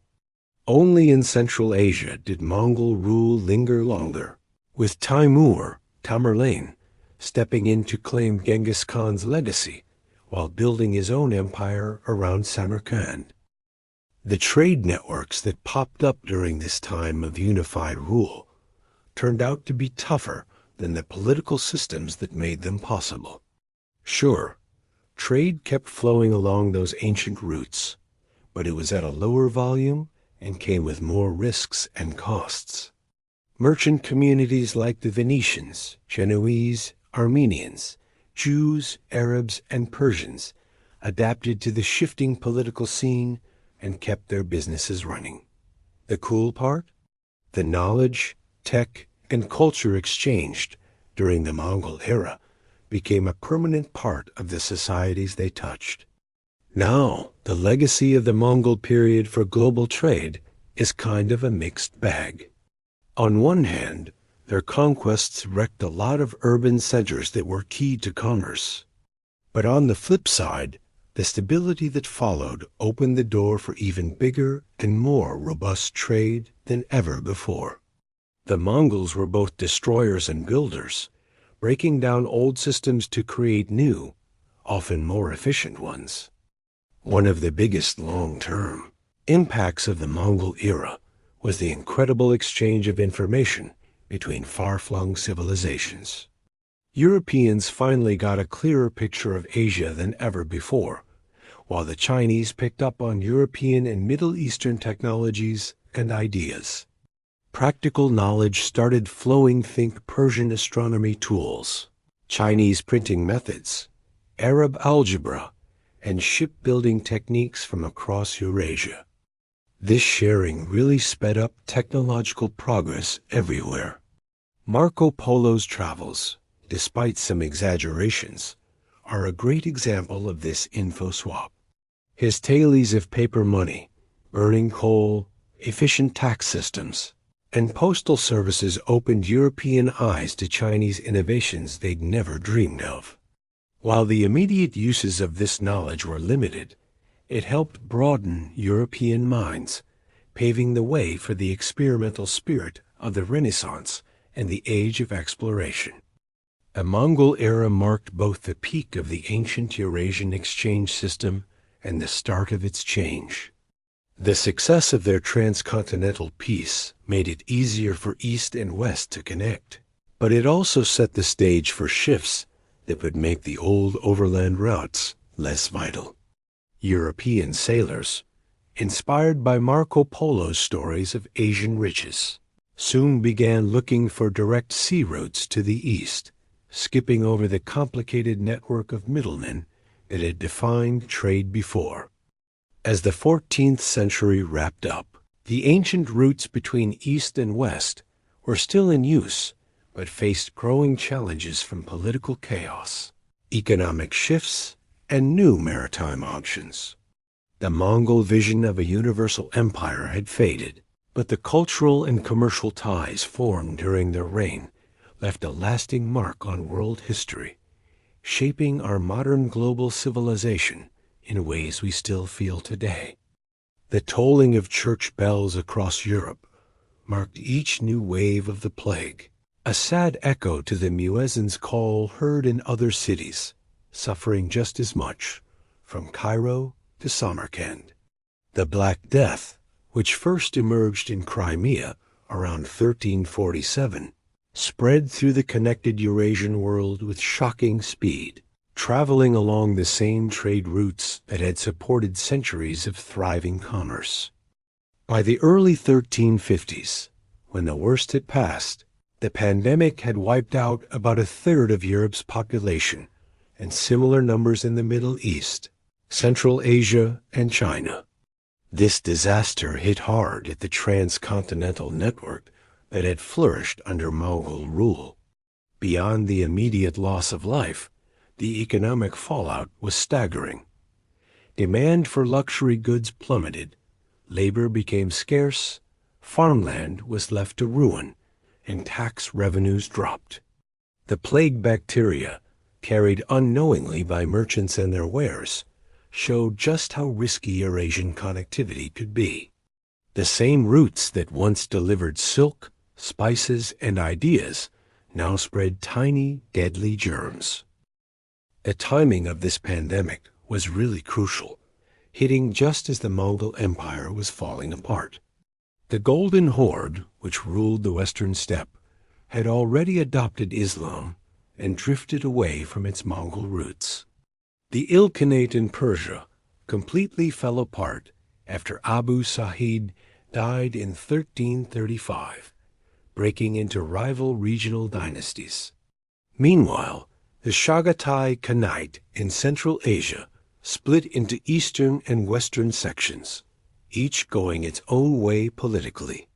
In China, Mongol rule was shaky, with natural disasters, economic mess-ups, and local resistance against the Yuan dynasty all taking their toll. Into this chaotic scene stepped a conqueror who would become famous for both destruction and grandeur, Timur, or Tamerlane, as the Europeans called him. Born in the 1320s near Samarkand, this Turco-Mongol warlord claimed he was a descendant of Genghis Khan and set out on a conquest spree that briefly revived the dream of a united Eurasian empire. From 1370 until his death in 1405, Timur took over lands stretching from Delhi to Damascus and from the Aral Sea to Anatolia. Unlike Genghis Khan, whose conquests helped trade flourish, Timur's campaigns wrecked the commercial systems of Central and Western Asia. His armies systematically destroyed the irrigation systems in Mesopotamia that had supported agriculture for ages. They wiped out commercial hubs in the Middle East and India, killing urban populations and forcibly relocating skilled artisans to Samarkand. When he conquered Delhi in 1398, around 100,000 people were killed in just one day. Cities like Damascus, Baghdad, and Aleppo faced similar devastation. While Timur transformed Samarkand into a stunning showcase of Islamic architecture and supported arts and sciences, the overall economic impact of his conquests was a major setback for transcontinental trade. The security and stability that long-distance trade relied on just disappeared. Merchants suddenly found themselves facing a world full of risks and uncertainties. Cities that took centuries to build up were either depopulated or completely wiped out. The networks of trust and credit that made cross-cultural trade possible crumbled under the chaos of ongoing invasions. After Timur's death, his empire fell apart quickly as his sons and grandsons battled for control over different territories. This political fragmentation added more hurdles for trade, with various authorities now demanding tolls, taxes, and customs duties along routes that used to be unified. Merchants had to navigate through a maze of competing jurisdictions, each one trying to squeeze out as much profit as possible from the dwindling flow of commerce. While Central Asia was reeling from these political upheavals, some pretty big changes were happening at the eastern end of the ancient trade network. The Ming Dynasty, which took over in 1368 after kicking out the Mongols, started off with a pretty open commercial policy. Early Ming emperors sent out impressive treasure fleets led by Admiral Zheng He, whose 7 voyages from 1405 to 1433 even reached East Africa, showing off China's maritime prowess. But this brief burst of Chinese maritime expansion didn't last long. After 1433, factions in the court who were against naval expeditions gained control, arguing that these ventures were draining the treasury without enough benefits. So the treasure fleets were disbanded, shipyards fell into disrepair, and maritime tech stagnated. Private Chinese merchants kept trading overseas, but without state support and facing more restrictions. The Ming government slowly shifted to a more controlled foreign trade approach, known as the tributary trade system. This meant foreign merchants could only trade at specific ports during certain times and had to show respect to Chinese imperial authority through rituals like kowtowing and tribute offerings. While this gave the Ming court some political clout, it made trading with China trickier, pricier, and less appealing for foreign merchants. This inward shift showed some big changes in what the Ming rulers prioritized. Instead of focusing on far-off trade routes, their main concern was defending against Mongol threats from the north. They poured tons of resources into fixing and extending the Great Wall, leaving the overland trade paths that once linked China to Central Asia pretty much neglected. The Hexi Corridor and other western routes didn't get the same attention or protection they used to have during earlier dynasties. Meanwhile, on the other side of the ancient trade network, the Ottoman Turks were on the rise, making waves for Eurasian exchange. When they took Constantinople in 1453, it put an end to the Byzantine Empire, which had lasted 1,000 years, and gained control over the crucial link between the Black Sea and the Mediterranean.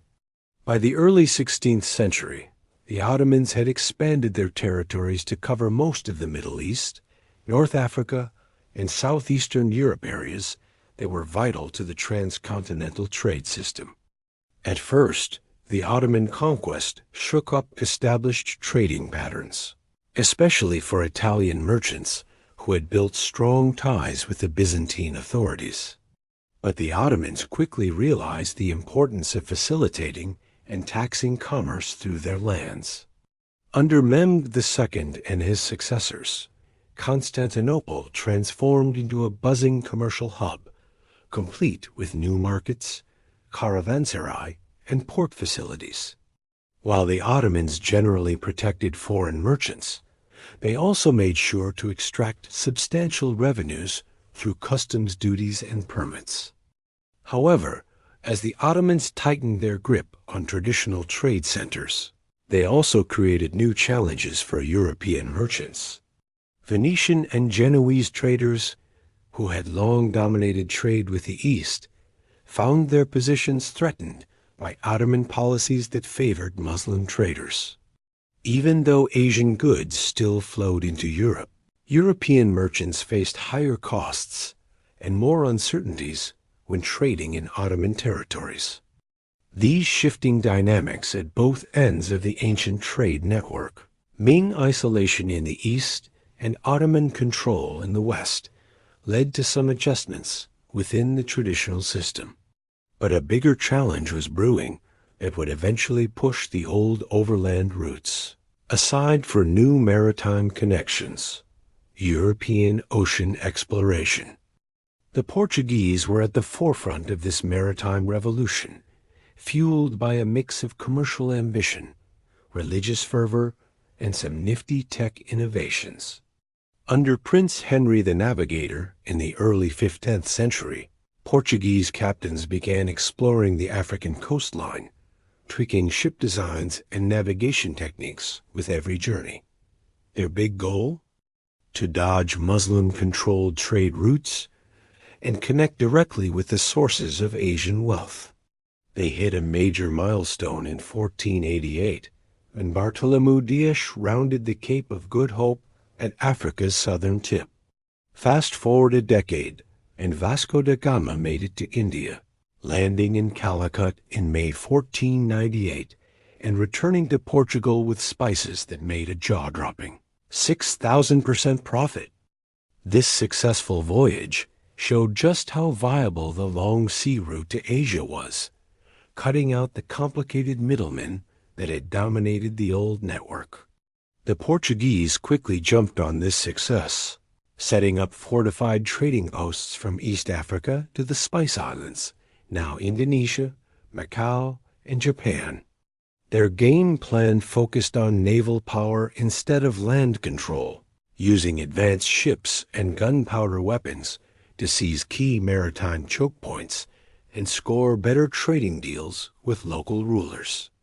This maritime empire, known as the Estado da India, completely changed the economics of Eurasian trade. When you compare the costs, maritime shipping really had the upper hand over land transport. A Venetian merchant moving pepper from Alexandria to Venice typically paid around 70% of the pepper's value in transportation and transaction costs. In contrast, the Portuguese shipping directly from Cochin in India to Lisbon only faced about 30% in costs. This meant that even with a longer sea journey, European merchants could get Asian goods to market more cheaply via the Cape route than through the Middle East.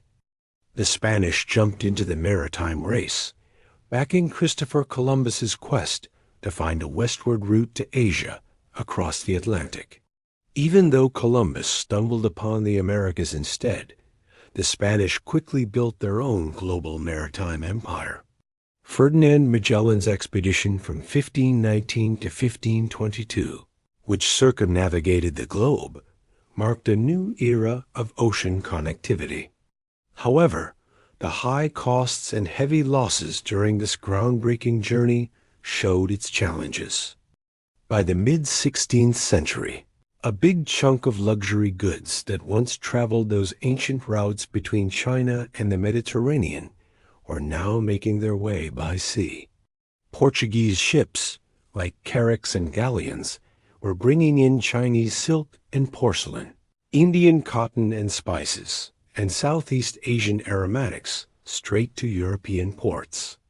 While the overland routes were still in play, they were taking a backseat as merchants and consumers adjusted to this new economic scene. This maritime shift had huge impacts on societies that had thrived on overland trade. Cities like Venice and Genoa, which had relied on being the main entry points for Asian goods into Europe, started to decline as trade moved to Atlantic ports like Lisbon and Seville, and later to Amsterdam and London. The commercial hubs in the Middle East and Central Asia faced even tougher times, becoming increasingly sidelined in the growing global economy. The gradual fade of the ancient overland network wasn't a sudden crash. It was more like a long journey of change and adjustment over centuries. Even as sea routes started to take the spotlight, some high-value, low-volume luxury goods still found their way through the old paths. Trade within Central Asia stayed lively, with cities like Bokhara and Samarkand catering to local and regional markets, even as their roles in international trade shrank. The overland routes connecting China to Russia and the Ottoman Empire still held importance for certain goods and diplomatic talks. On top of that, the cultural and intellectual ties formed during the peak of this traditional network turned out to be surprisingly strong. Religious groups, academic traditions, art styles, and tech know-how that spread along these trade routes became deeply rooted in the societies they touched. The impact of centuries of cultural exchange continued to influence philosophy, science, art, and literature long after the economic backbone of the network had faded away. By the time the 17th century rolled around, the old ways of Eurasian exchange had changed drastically. The era of European maritime empires kicked off, setting the stage for a truly global exchange network that included the Americas and Oceania, alongside the connected lands of Afro-Eurasia. The ancient routes that once carried silk from China to Rome, Buddhism from India to East Asia, and countless other treasures between distant cultures, were now mainly serving as regional trade paths. Their broader significance faded, but never completely lost. As the overland network became less practically important, it coincided with the romanticizing of the Silk Road in European minds.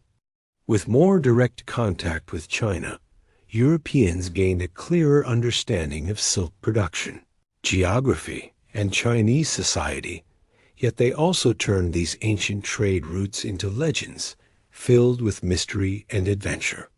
Marco Polo's account, first published in 1477, captured the imaginations of readers with tales of exotic lands and peoples.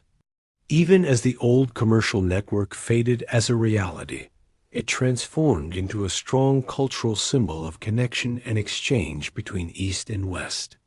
Long before European sailors ventured beyond their known waters, the South China Sea, Indian Ocean, and Persian Gulf were buzzing with a vibrant maritime trade that complemented and sometimes outshone the famous overland routes. This waterway network, often called the Maritime Silk Road, linked great civilizations across East Asia, Southeast Asia, the Indian subcontinent, the Middle East, and East Africa. Through sea trade, driven by the rhythm of monsoon winds instead of the challenges of rugged mountains and deserts, these routes developed their own unique patterns of exchange, bustling port cities, and seafaring innovations. The origins of these maritime connections go way back, even before we had written records. Archaeological finds show that seafarers were crossing the Taiwan Strait around 5,000 years ago. You know what's cool? Bronze drums made in northern Vietnam have been discovered all over maritime Southeast Asia, hinting at extensive trade networks by the first millennium BCE. Ancient Chinese texts talk about voyages to islands called Yi Chu and Lan Fang, which likely refer to Taiwan or the Philippines. Early Indian writings mention trading trips to Southeast Asian regions known as Suvarnabhumi and Suvarnadvipa, names that bring to mind the gold-rich areas of the Malay Peninsula and the Indonesian archipelago. At first, these maritime ventures were pretty small-scale until shipbuilding and navigation got a serious upgrade, allowing for longer and safer trips across the open seas. By the Han Dynasty, Chinese merchants were heading south along Vietnam's coast, while South Indian sailors were crossing the Bay of Bengal to reach Southeast Asian ports. The goods traded back then included the same luxury items that traveled overland: silk, spices, precious metals, and gemstones. But they also brought along bulkier stuff like ceramics, timber, and grain, which were tough to haul on camel caravans. Things really picked up during the Tang Dynasty, which was a golden age for both maritime and overland trade.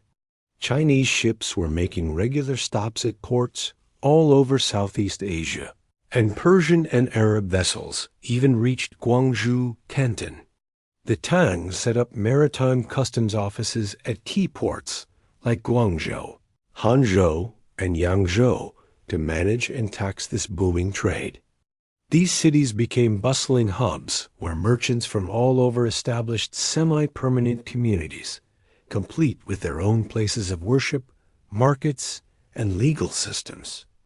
The monsoon wind pattern played a huge role in this maritime trade. From April to August, the southwest monsoon made it easy for ships to sail from Arabia and India to China, while the northeast monsoon from November to February helped them return.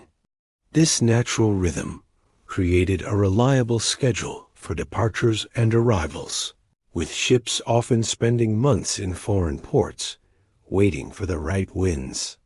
During these stays, merchants not only did business, but also shared religious ideas, cultural practices, and technologies with local folks. The importance of maritime routes really took off after the Tang Dynasty fell, as China started to focus more on the sea. The Song Dynasty, having lost control of northern overland routes to nomadic groups, jumped on maritime trade as a new way to make money. They set up China's first permanent navy, upgraded harbor facilities, and created trade superintendencies in major ports. Hangzhou, the capital of the southern Song, blossomed into a stunning maritime hub, which Marco Polo called the finest and most splendid city in the world. During this time, the Song Dynasty also brought some amazing tech advancements that boosted maritime capabilities. Chinese shipbuilders invented the stern post rudder, watertight compartments, and ships with multiple masts and adjustable sails. These innovations made vessels way more maneuverable and seaworthy than ever before. The Chinese mariner's compass made its debut for navigation, allowing captains to find their way without relying on landmarks or the stars, a game changer, especially on cloudy days or out in the open sea. The junk, a unique Chinese ship design with a high stern, flat bottom, and batten sails, became the go-to vessel in East Asian waters. These ships came in all sizes, from small coastal crafts to huge treasure ships that would later carry Admiral Zheng He's expeditions across the Indian Ocean. Their clever hull designs could hold various cargoes safely, and the adjustable sails made them easy to operate with a small crew. These cutting-edge ships gave Chinese merchants a big edge in maritime trade. While the Chinese were kings of the Eastern Maritime Network, the western parts saw different trading powers rising. In the early centuries of the Common Era, merchants from the Greco-Roman world sailed from Egyptian Red Sea ports to India, as noted in the Periplus of the Erythraean Sea. The Aksumite kingdom in Ethiopia and Sassanid Persia later controlled significant parts of this western trade. After Islam spread, Arab and Persian Muslim merchants established their dominance throughout the Indian Ocean, creating a trading network that stretched from East Africa to Southeast Asia. Between the eastern and western maritime worlds lies the important Strait of Malacca, a narrow waterway between the Malay Peninsula and Sumatra. This strait is the main shipping route, connecting the Indian Ocean to the South China Sea. Whoever controlled this key point raked in a ton of wealth, and that's why empires like the Srivijaya Empire ruled the strait from the 7th to the 13th centuries, followed by the Majapahit Empire and later the Malacca Sultanate. These states didn't rely on big armies or vast lands. Instead, they thrived by managing and profiting from the bustling maritime trade that flowed through their waters. To keep the trade flowing, specialized port cities popped up all over the network. Cities like Palembang, Malacca, Hormuz, and Kilwa became vibrant intrepids where goods changed hands. Currencies were swapped, and merchants from all walks of life struck deals. These cities often operated independently from inland rulers, creating diverse cultures and practical legal systems that welcomed foreign traders. Religious ideas also traveled widely along these maritime routes. Muslim, Arab, and Persian merchants spread Islam throughout maritime Southeast Asia, gradually converting local rulers who wanted to tap into the benefits of joining the global Muslim trade community. Meanwhile, Chinese merchants introduced Confucian values and sometimes Buddhist beliefs to overseas Chinese communities in Southeast Asia. Hindu and Buddhist influences from India had already reshaped the region's religious landscape during earlier maritime exchanges. The variety of goods traded along the maritime Silk Road was even more impressive than what you'd find on the overland routes. Chinese silks and porcelain made their way west, while Indian cotton textiles, Arabian incense, and African ivory headed east. And let's not forget about the spices from Southeast Asia: cloves, nutmeg, and mace from the Maluku Islands fetched crazy high prices in both Chinese and European markets. Exotic animals, medicinal herbs, tropical hardwoods, and precious metals flowed through this network, really boosting the material cultures of all the societies involved. One of the most incredible stories from the maritime Silk Road kicks off in the early 15th century with the treasure voyages led by Admiral Zheng He. Between 1405 and 1433, this Chinese Muslim eunuch commanded 7 huge naval expeditions that sailed through Southeast Asia, India, the Persian Gulf, and the East African coast. Seriously, these missions were on a whole different level compared to what Europeans were doing at the time. Zheng He's fleet included ships that were 400 feet long, way bigger than Columbus's ships, and the entire expedition had up to 300 ships and 28,000 crew members. These voyages aimed to establish Chinese diplomatic power, conduct trade, gather exotic treasures for the Ming court, and show off China's strength in the Indian Ocean. The expeditions usually involved peaceful ceremonies where foreign rulers recognized Chinese authority and offered tribute gifts, getting valuable Chinese goods in return. But they weren't afraid to get tough when it came to dealing with pirates or uncooperative local leaders. The sudden end of these voyages after 1433, along with the Ming dynasty tightening its grip on maritime activities, marks a major turning point in history. Imagine if China had kept its naval power and stayed engaged in global trade, things could have played out so differently. Instead, the Ming dynasty turned inward just as European powers were gearing up for their own maritime adventures, which let Western nations take over the trade routes that China once ruled. Then came the Portuguese, shaking things up in Asian waters with Vasco da Gama's journey to Calicut in 1498. They brought a whole new vibe to the Indian Ocean trade. Unlike earlier traders who balanced competition and cooperation, the Portuguese relied on naval firepower to set the rules. They focused on controlling key maritime choke points, by establishing fortified bases like Hormuz at the Persian Gulf entrance, Malacca at the crucial strait, and Macau for access to China's trade. Even though Portuguese carracks were smaller than the biggest Chinese ships, they packed some serious artillery that changed the game. Traditional trading ships had minimal defenses, since trade usually didn't involve naval battles. The Portuguese model, where trading ships also acted as warships, gave them an edge despite their smaller numbers. Later on, other European players like the Spanish, Dutch, English, and French jumped on this approach to build their own maritime empires.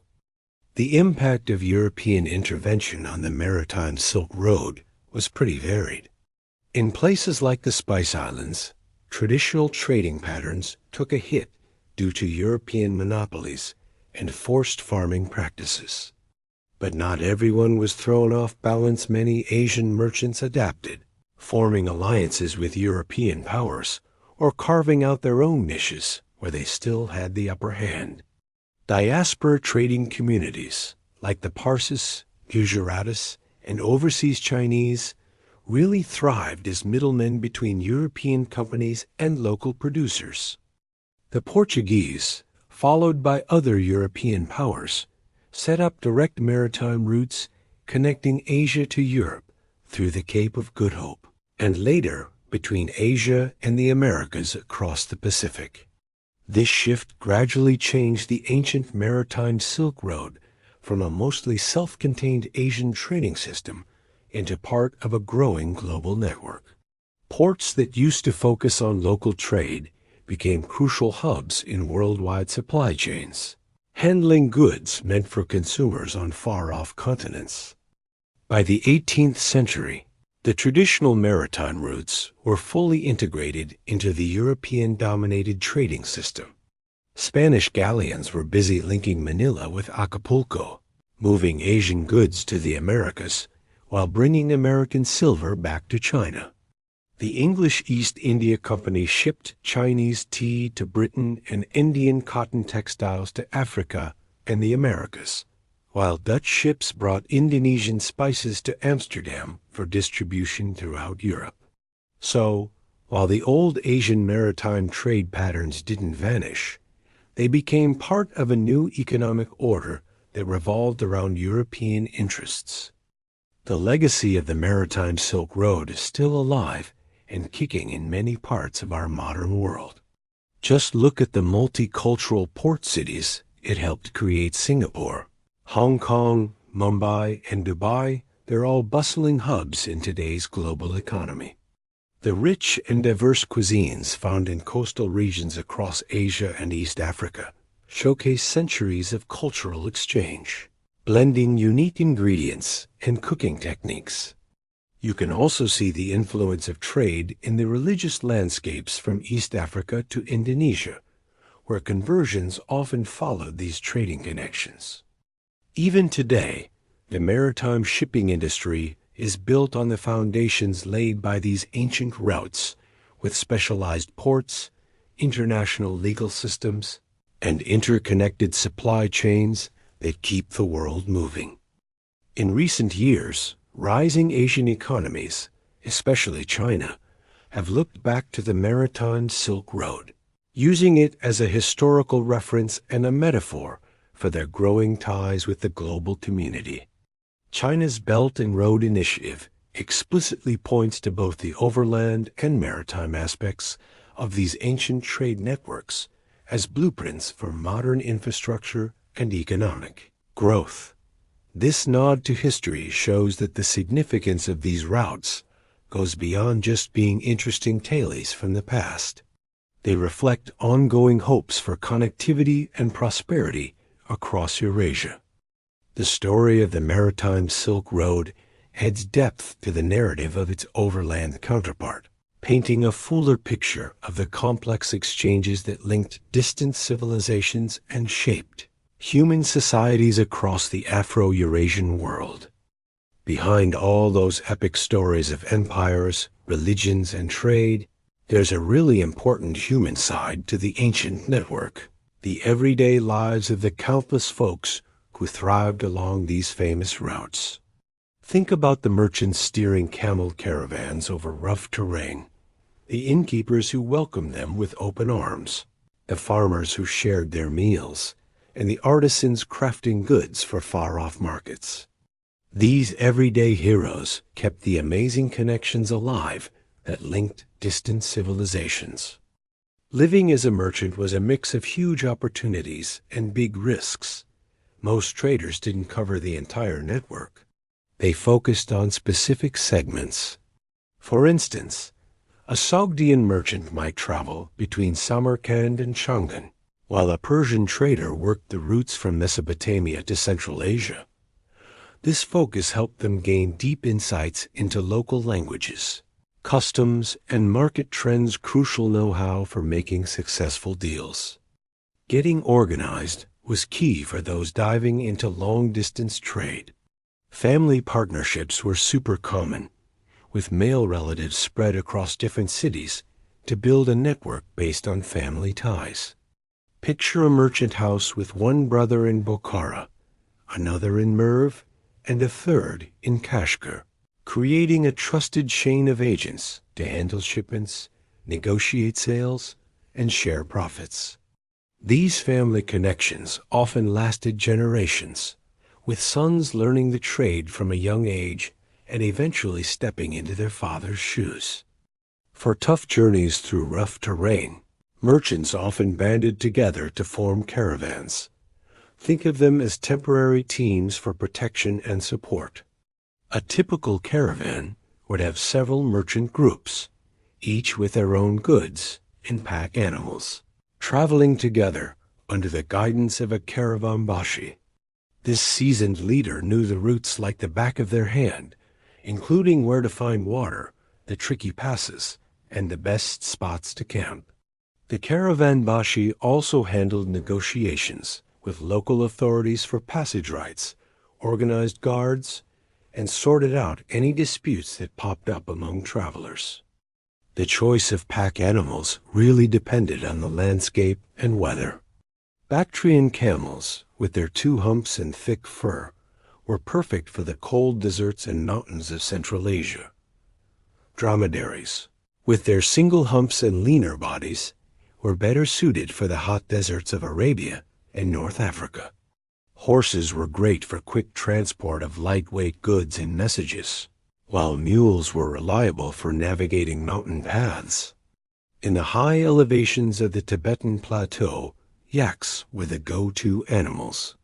Each type of animal needed specific care and handling, which created unique jobs for animal handlers along the routes. Communication was another challenge. Big trading hubs like Changan, Samarkand, or Baghdad had translator communities to help merchants who spoke different languages. In other places, traders used simple trade pigeons, gestures, or relied on multilingual go-betweens. Successful merchants often picked up a few languages themselves, and some Sogdian traders were known to chat in 6 or more languages, definitely a key skill for bridging cultures. Managing currencies and values was another tricky challenge.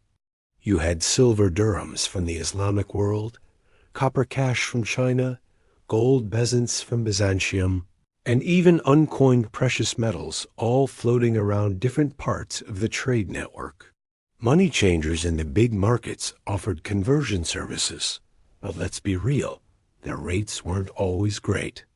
Merchants had to get good at complex calculations, dealing with different weight standards, purity checks, and ever-changing exchange values. Many traders carried around small scales and touchstones just to make sure the coins they got in distant markets were legit. To tackle the risks of long-distance trade, some smart strategies came into play. Letters of credit became a game changer, allowing merchants to deposit funds in one city and withdraw the same amount somewhere else, which cut down on the need to haul heavy bags of precious metals everywhere.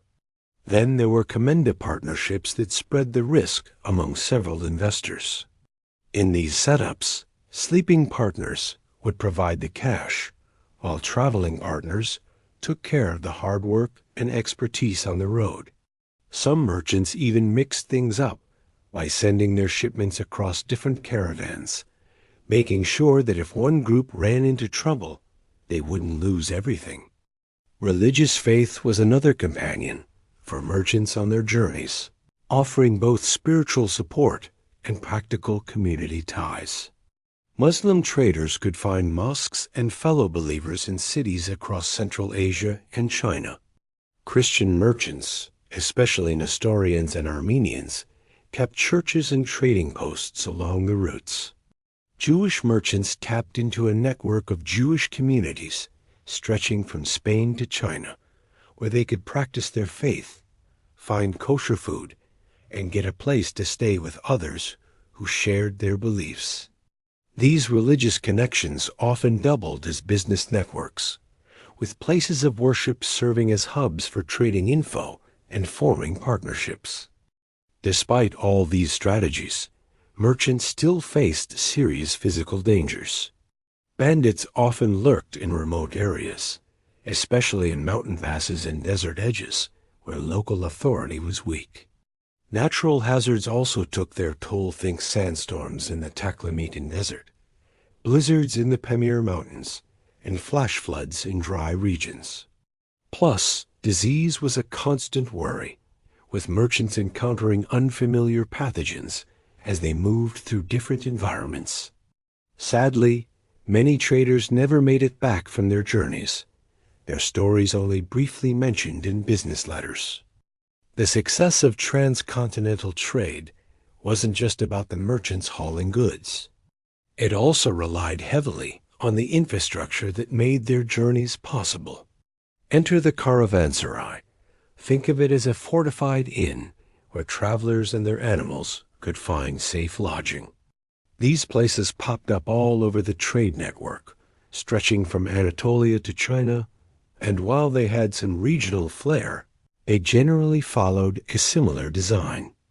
Picture a rectangular enclosure with a single secure entrance, surrounded by rooms for travelers and stables for animals lining the walls. Imagine stepping into a caravanserai at dusk after a long day. You'd find a bustling little world reflecting the network's diversity. In the central courtyard, camel drivers would be watering and feeding their animals while swapping stories about the road ahead. Merchants from different regions would tuck away their goods in cozy chambers and whip up simple meals.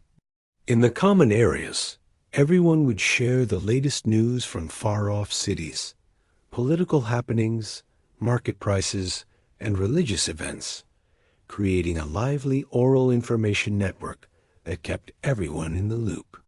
But caravanserai were more than just a roof over your head. Many offered handy services like blacksmiths to fix metal goods or shoe horses, food vendors with local treats, money changers to help with different currencies, and scribes ready to write letters home for those who couldn't. Some of the bigger places even had prayer rooms for different faiths, bathhouses for a bit of cleanliness, and entertainment like musicians or storytellers. These essential hubs came in various forms. Along major royal roads in the Persian and later Islamic empires, caravanserai often got state support to boost commerce, showing rulers cared about trade. In other spots, they were private businesses, making money through lodging, storage, food, and services. In some areas, religious endowments, WAQF, helped fund caravanserai as charitable places, especially along pilgrimage routes. The rhythm of arrivals and departures at these way stations was pretty predictable, shaped by the realities of travel. Caravans usually set off before dawn, making the most of the cooler parts of the day. Their goal? To reach the next caravanserai by late afternoon.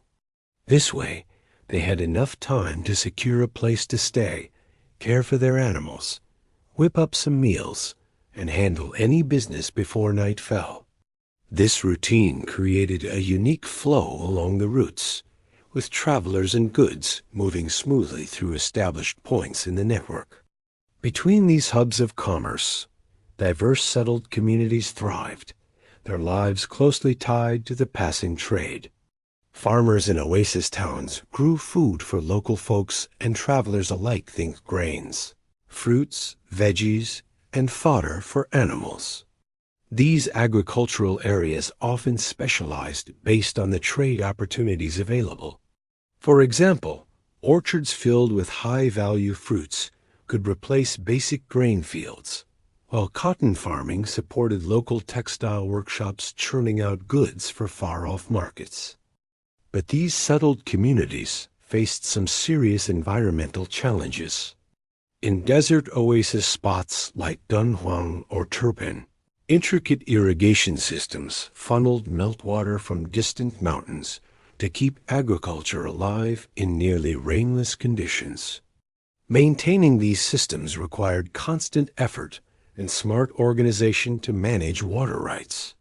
The delicate balance of these environmental setups meant that political issues or natural disasters could quickly turn once thriving settlements into ghost towns. Urban centers along the trade routes developed unique layouts that reflected their commercial roles. Markets often took center stage, featuring specialized sections for different types of goods. Foreign merchant communities often had their own neighborhoods, sometimes enjoying a bit of autonomy in how they governed themselves. Religious buildings, temples, mosques, churches, synagogues served both locals and traveling merchants of various faiths, while administrative structures housed customs officials, tax collectors, and others who kept commerce running smoothly. Service economies really thrived in these bustling trading hubs. You had innkeepers, cooks, and bathhouse operators taking care of travelers' needs, making sure they were comfortable after long journeys. And let's not forget the entertainers, musicians, dancers, storytellers, and yes, even prostitutes who provided some fun and distraction for merchants far from home. Craftspeople were busy repairing broken goods or whipping up new products, often mixing in ideas from different cultures thanks to the trade passing through. Financial experts made it all work smoothly, handling tricky transactions across different currencies and offering credit when needed.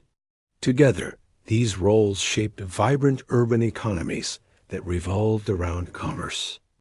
The vibe in major trading cities was something special. Take Changden during the Tang Dynasty or Baghdad under the Abbasids, for example. Residents there were exposed to a rich tapestry of cultures in their daily lives. You'd hear different languages in the market, see various styles of dress on the streets, and enjoy a smorgasbord of cuisines. It was a melting pot of religious practices too, all visible in the public spaces. This mix of cultures fostered a sense of tolerance, especially in commercial settings, even when some authorities pushed for exclusivity. Women had a bigger role in this ancient trade culture than we often realize. Sure, long-distance trade was mostly a male-dominated field due to the dangers and cultural norms around women's mobility.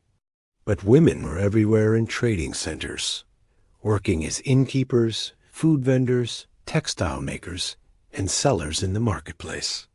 Some elite women even held significant investments, acting as silent partners who provided the cash for trading ventures.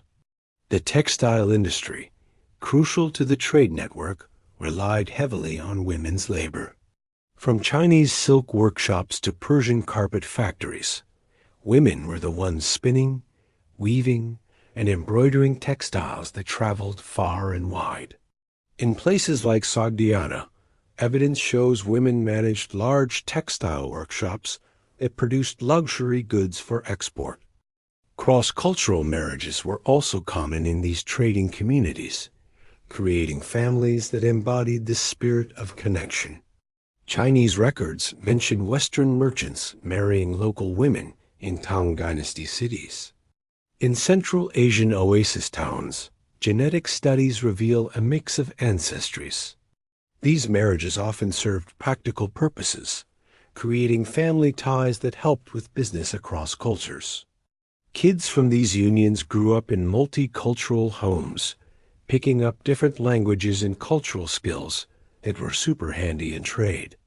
Some historical accounts even mention individuals with mixed backgrounds acting as cultural go-betweens, interpreters, guides, or envoys who navigated different social systems with ease. These bicultural folks really showcase the network's ability to bring people together on a personal level. Nomadic peoples played unique roles in the transcontinental exchange system. While they sometimes raided trade routes, they more often acted as producers, protectors, and transporters. Steppe nomads provided essential goods like horses, wool, leather, and dairy products to settled communities. Their ability to move quickly and their military skills made them valuable as caravan guards in risky areas. Some nomadic groups even specialized in transportation services, renting out camels or acting as guides through the lands they knew well. The relationship between nomadic groups and settled powers was a mix of conflict and cooperation. When strong central authorities were in charge in places like China, Persia, or Central Asia, imperial governments often struck deals with nomadic leaders to ensure safe passage for caravans, sometimes even paying them hefty subsidies. But when central authority weakened, nomadic groups might raise tolls, raid more often, or even set up their own trading cities to grab a piece of the commercial pie. As people moved along the trade network, they created multicultural frontier zones where diverse populations mingled daily. In oasis cities like Turpan, Dunhuang, or Samarkand, evidence shows communities where multiple languages were spoken, various religious traditions were practiced, and different culinary traditions thrived. These frontier societies found practical ways to deal with cultural differences, creating shared commercial spaces while still keeping their unique identities intact. Environmental challenges also shaped daily life along the network. Water management was a big deal in arid regions, with complex systems of underground channels, cisterns, and irrigation networks needing constant upkeep. Fuel shortages impacted cooking and heating options in desert areas. Extreme temperature swings between seasons required flexible architecture and seasonal adjustments to daily routines. These environmental factors led to unique adaptations in material culture and social organization across regions. One of the most significant but unintentional exchanges was the spread of disease. Merchants and travelers unknowingly carried pathogens from one isolated environment to another, sometimes with devastating results. The Justinian plague in the 6th century and the Black Death in the 14th century likely spread along trade routes, hitching a ride with fleas on rats that traveled with merchant caravans and ships. These pandemics caused huge demographic shifts that changed social structures, labor relations, and religious practices across vast areas. On a less dramatic scale, everyday travelers often faced unfamiliar illnesses, creating a demand for medical practitioners who blended healing traditions from different regions. Medical knowledge itself traveled the network, leading to hybrid healing practices that mixed elements from various systems. Persian doctors picked up techniques from Indian Ayurvedic medicine, while Chinese doctors added herbs from Central Asia to their medicine cabinets. Greek medical theories moved east, and Chinese ideas about pulse diagnosis traveled west. Merchants often carried medical texts and remedies as valuable trade goods, knowing there was always a need for effective healing practices. Culinary exchange was another cool part of daily life that changed thanks to the network's connections.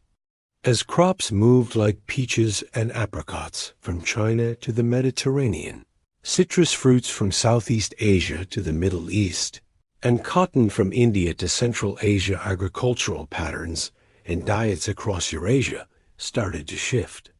Spices from tropical regions became the must-have items in kitchens far away.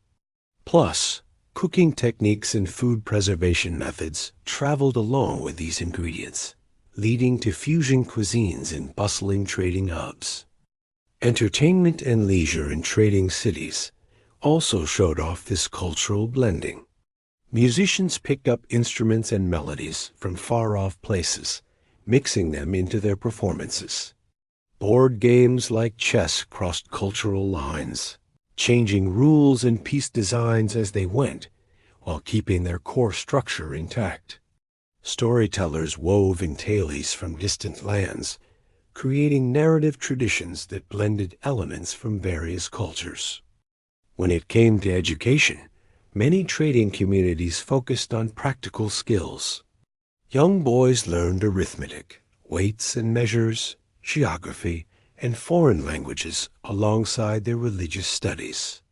Some merchant families even sent their sons off to study in other cities to pick up language skills and make important contacts. In vibrant centers like Chang'an or Baghdad, schools attracted students from all walks of life, eager to learn about everything from astronomy to medicine to religious studies. For folks living in farming villages and small towns along the routes, the passing caravans offered rare glimpses of a bigger world.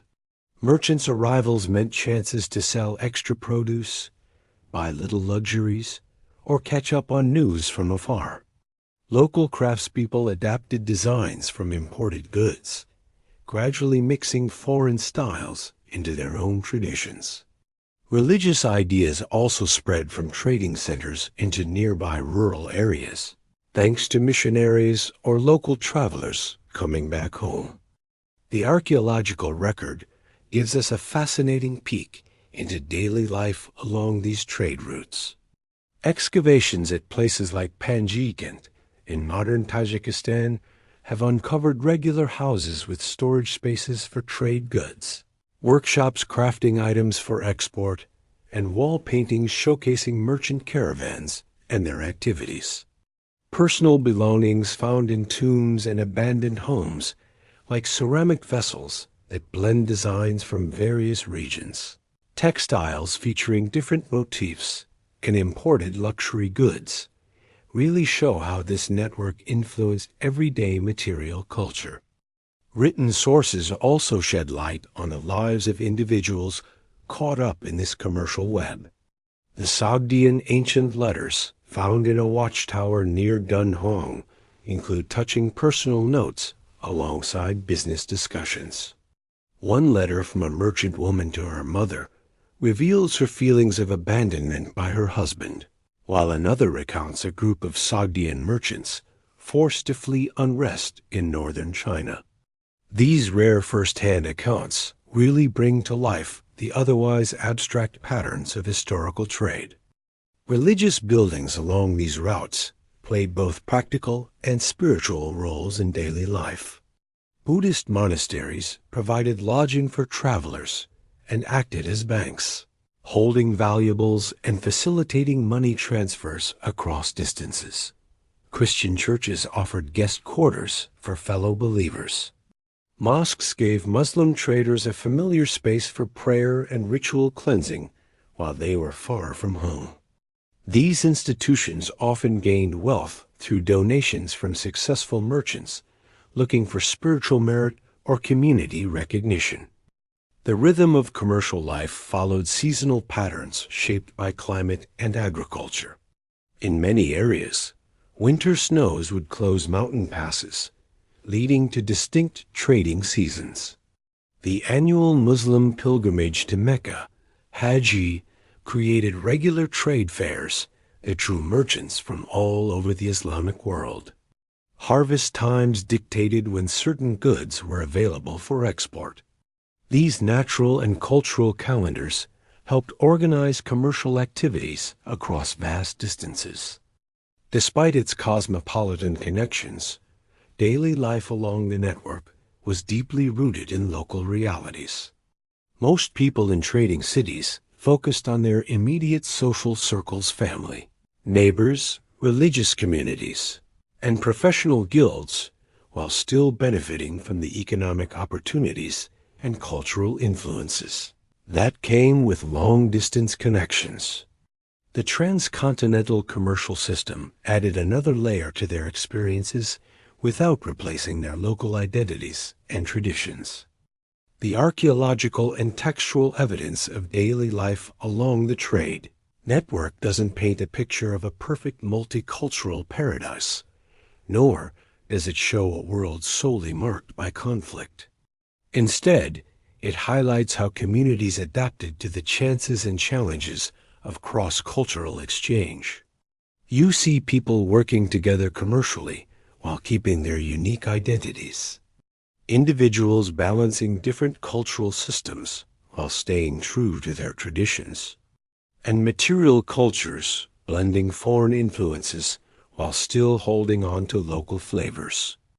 The story of this ancient network reminds us that big historical changes happen through the everyday choices of regular folks.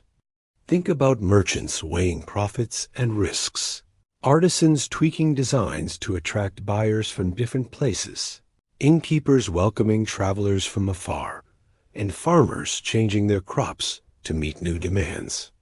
Together, these individuals created and maintained one of history's most impressive achievements in connecting cultures, leaving behind legacies that still influence our world today.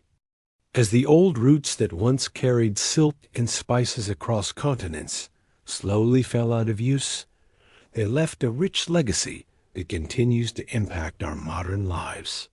The connections built over centuries transformed societies in deep and often lasting ways, reshaping cultures, technologies, religions, and even the genetic makeup of populations across Eurasia. This lasting influence goes way beyond just the movement of luxury goods. It touches almost every part of human civilization. The biological exchanges sparked by this ancient network changed ecosystems and diets across continents forever.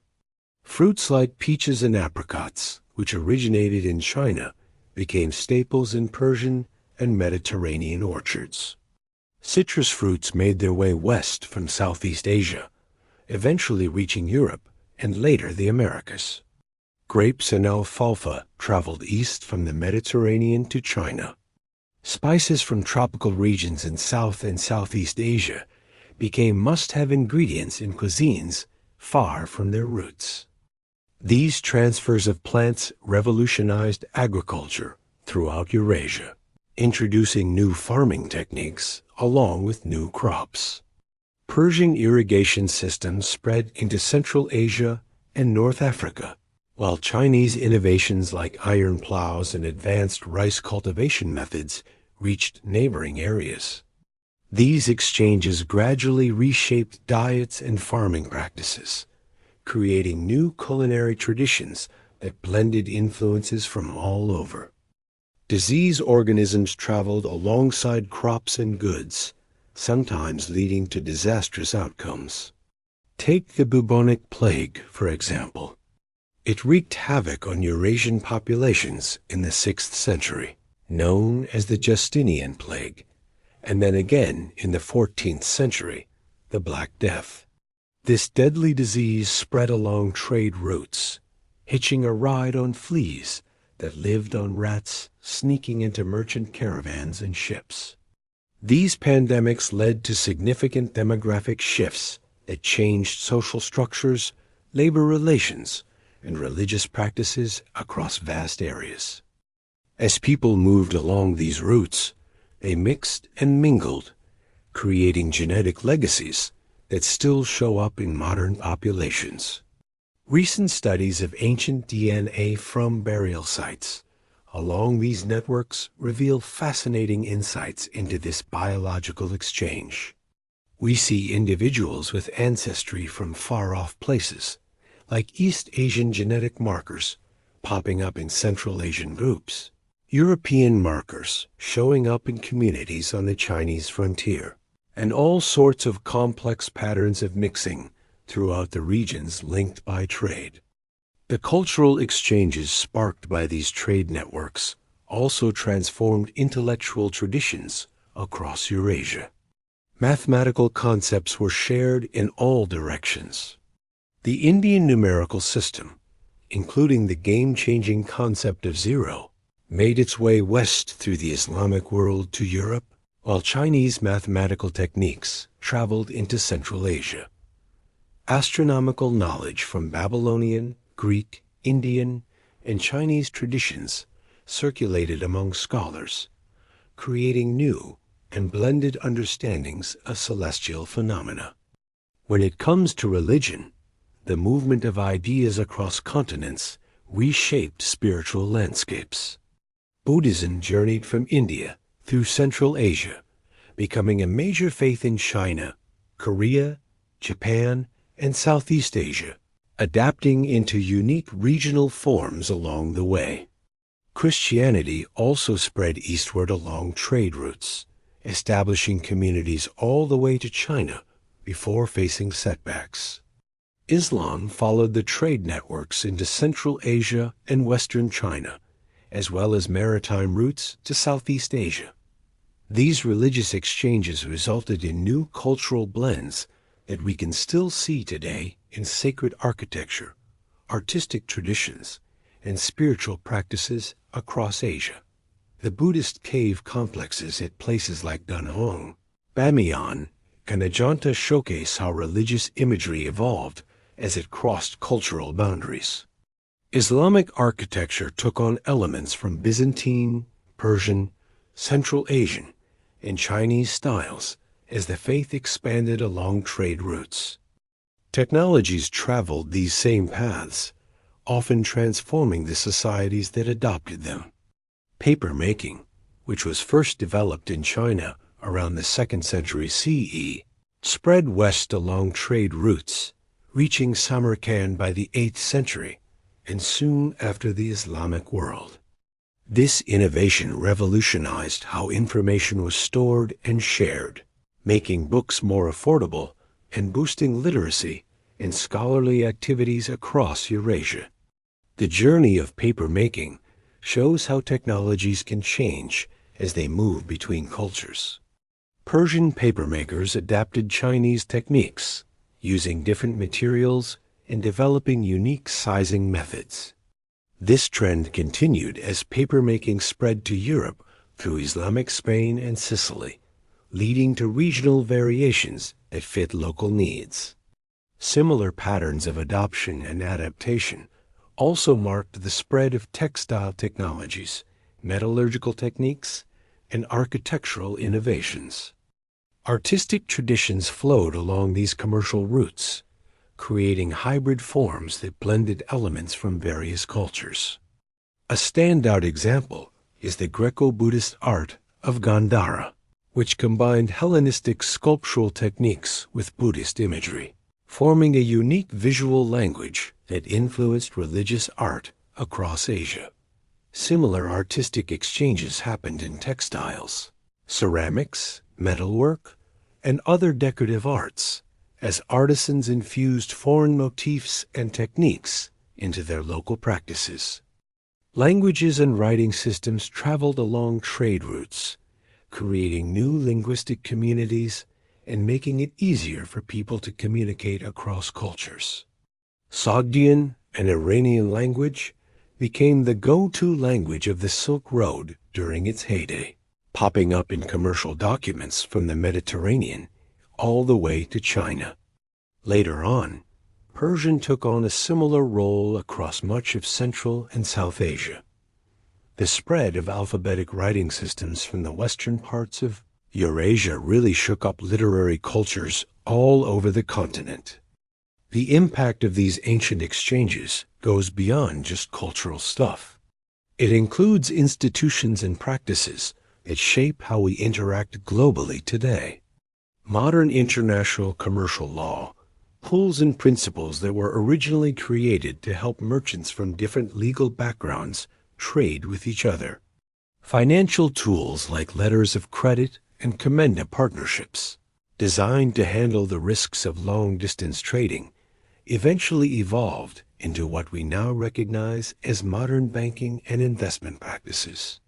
Even the way we handle diplomacy has roots in those early trade interactions. The exchange of ambassadors, the use of written communications in multiple languages, and the ceremonial practices around diplomatic meetings all grew out of centuries of cross-cultural contact along these trade networks. These legacies influence international relations in ways that people often don't realize are linked to historical exchanges. The memory of these ancient connections has turned into a valuable cultural resource in our modern world.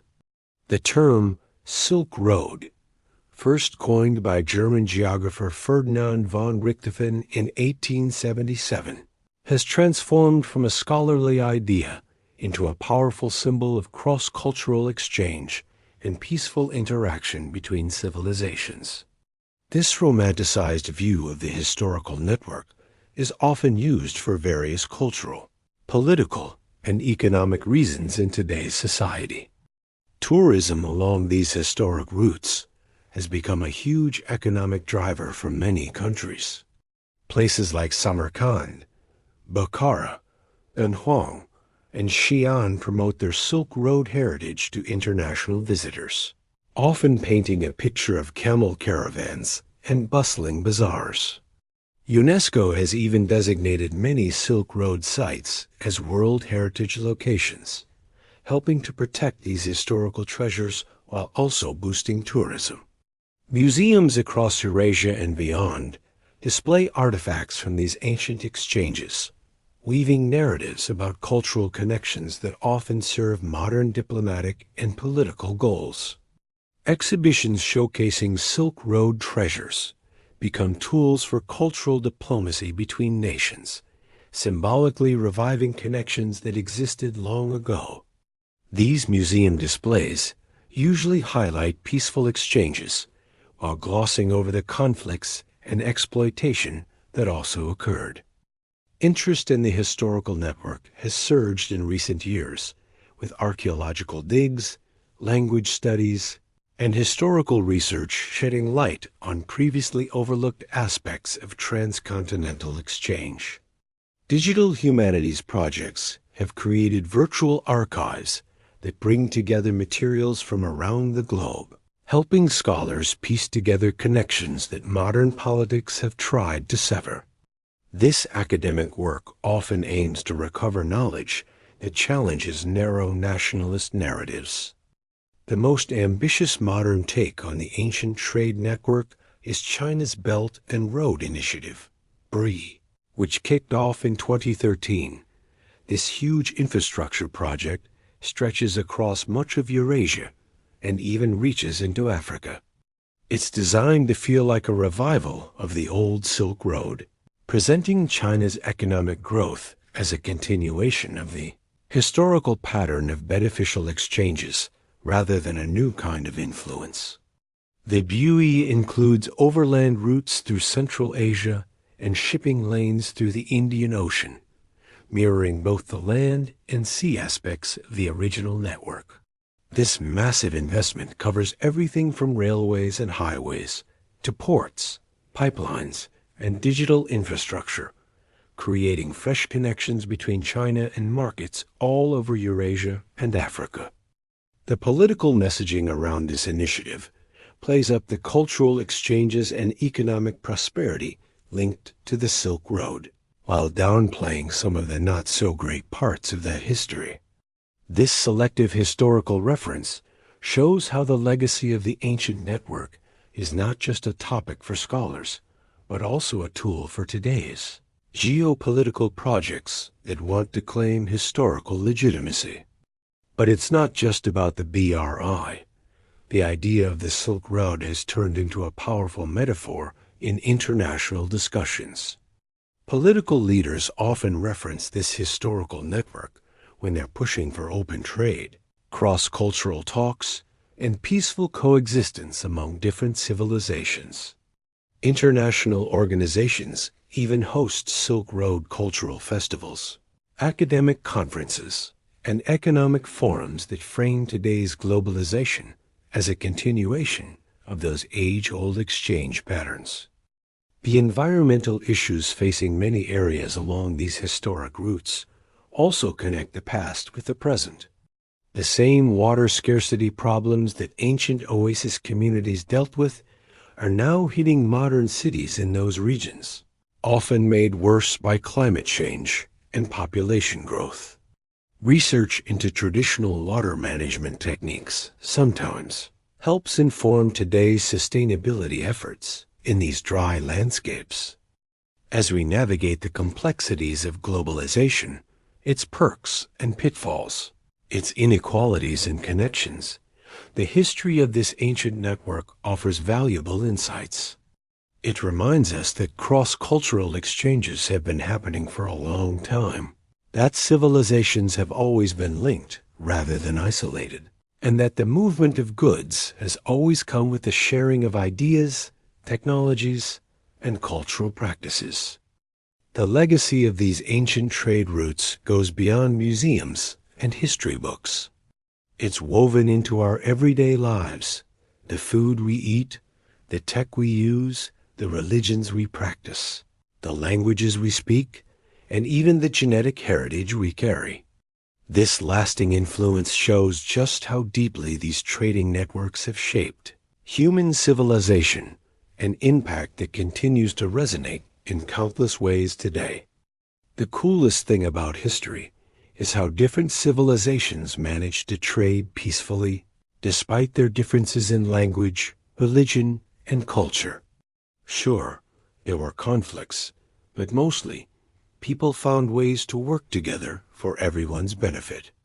These ancient trade routes remind us that cross-cultural connections are more than just stories. They highlight human creativity and the power of peaceful exchange. Isn't that amazing? NG, how these interactions transformed societies over time and distance, right? And so, our journey into the past comes to a quiet close. If you're still awake with me, I hope this tale brought you a little peace. If you enjoyed our time together, a gentle like lets me know. And subscribing means you'll never miss the next calm adventure. If you know someone who might need a little comfort tonight, feel free to share this story with them. Thank you, truly, for being here. Until next time, I wish you the sweetest dreams.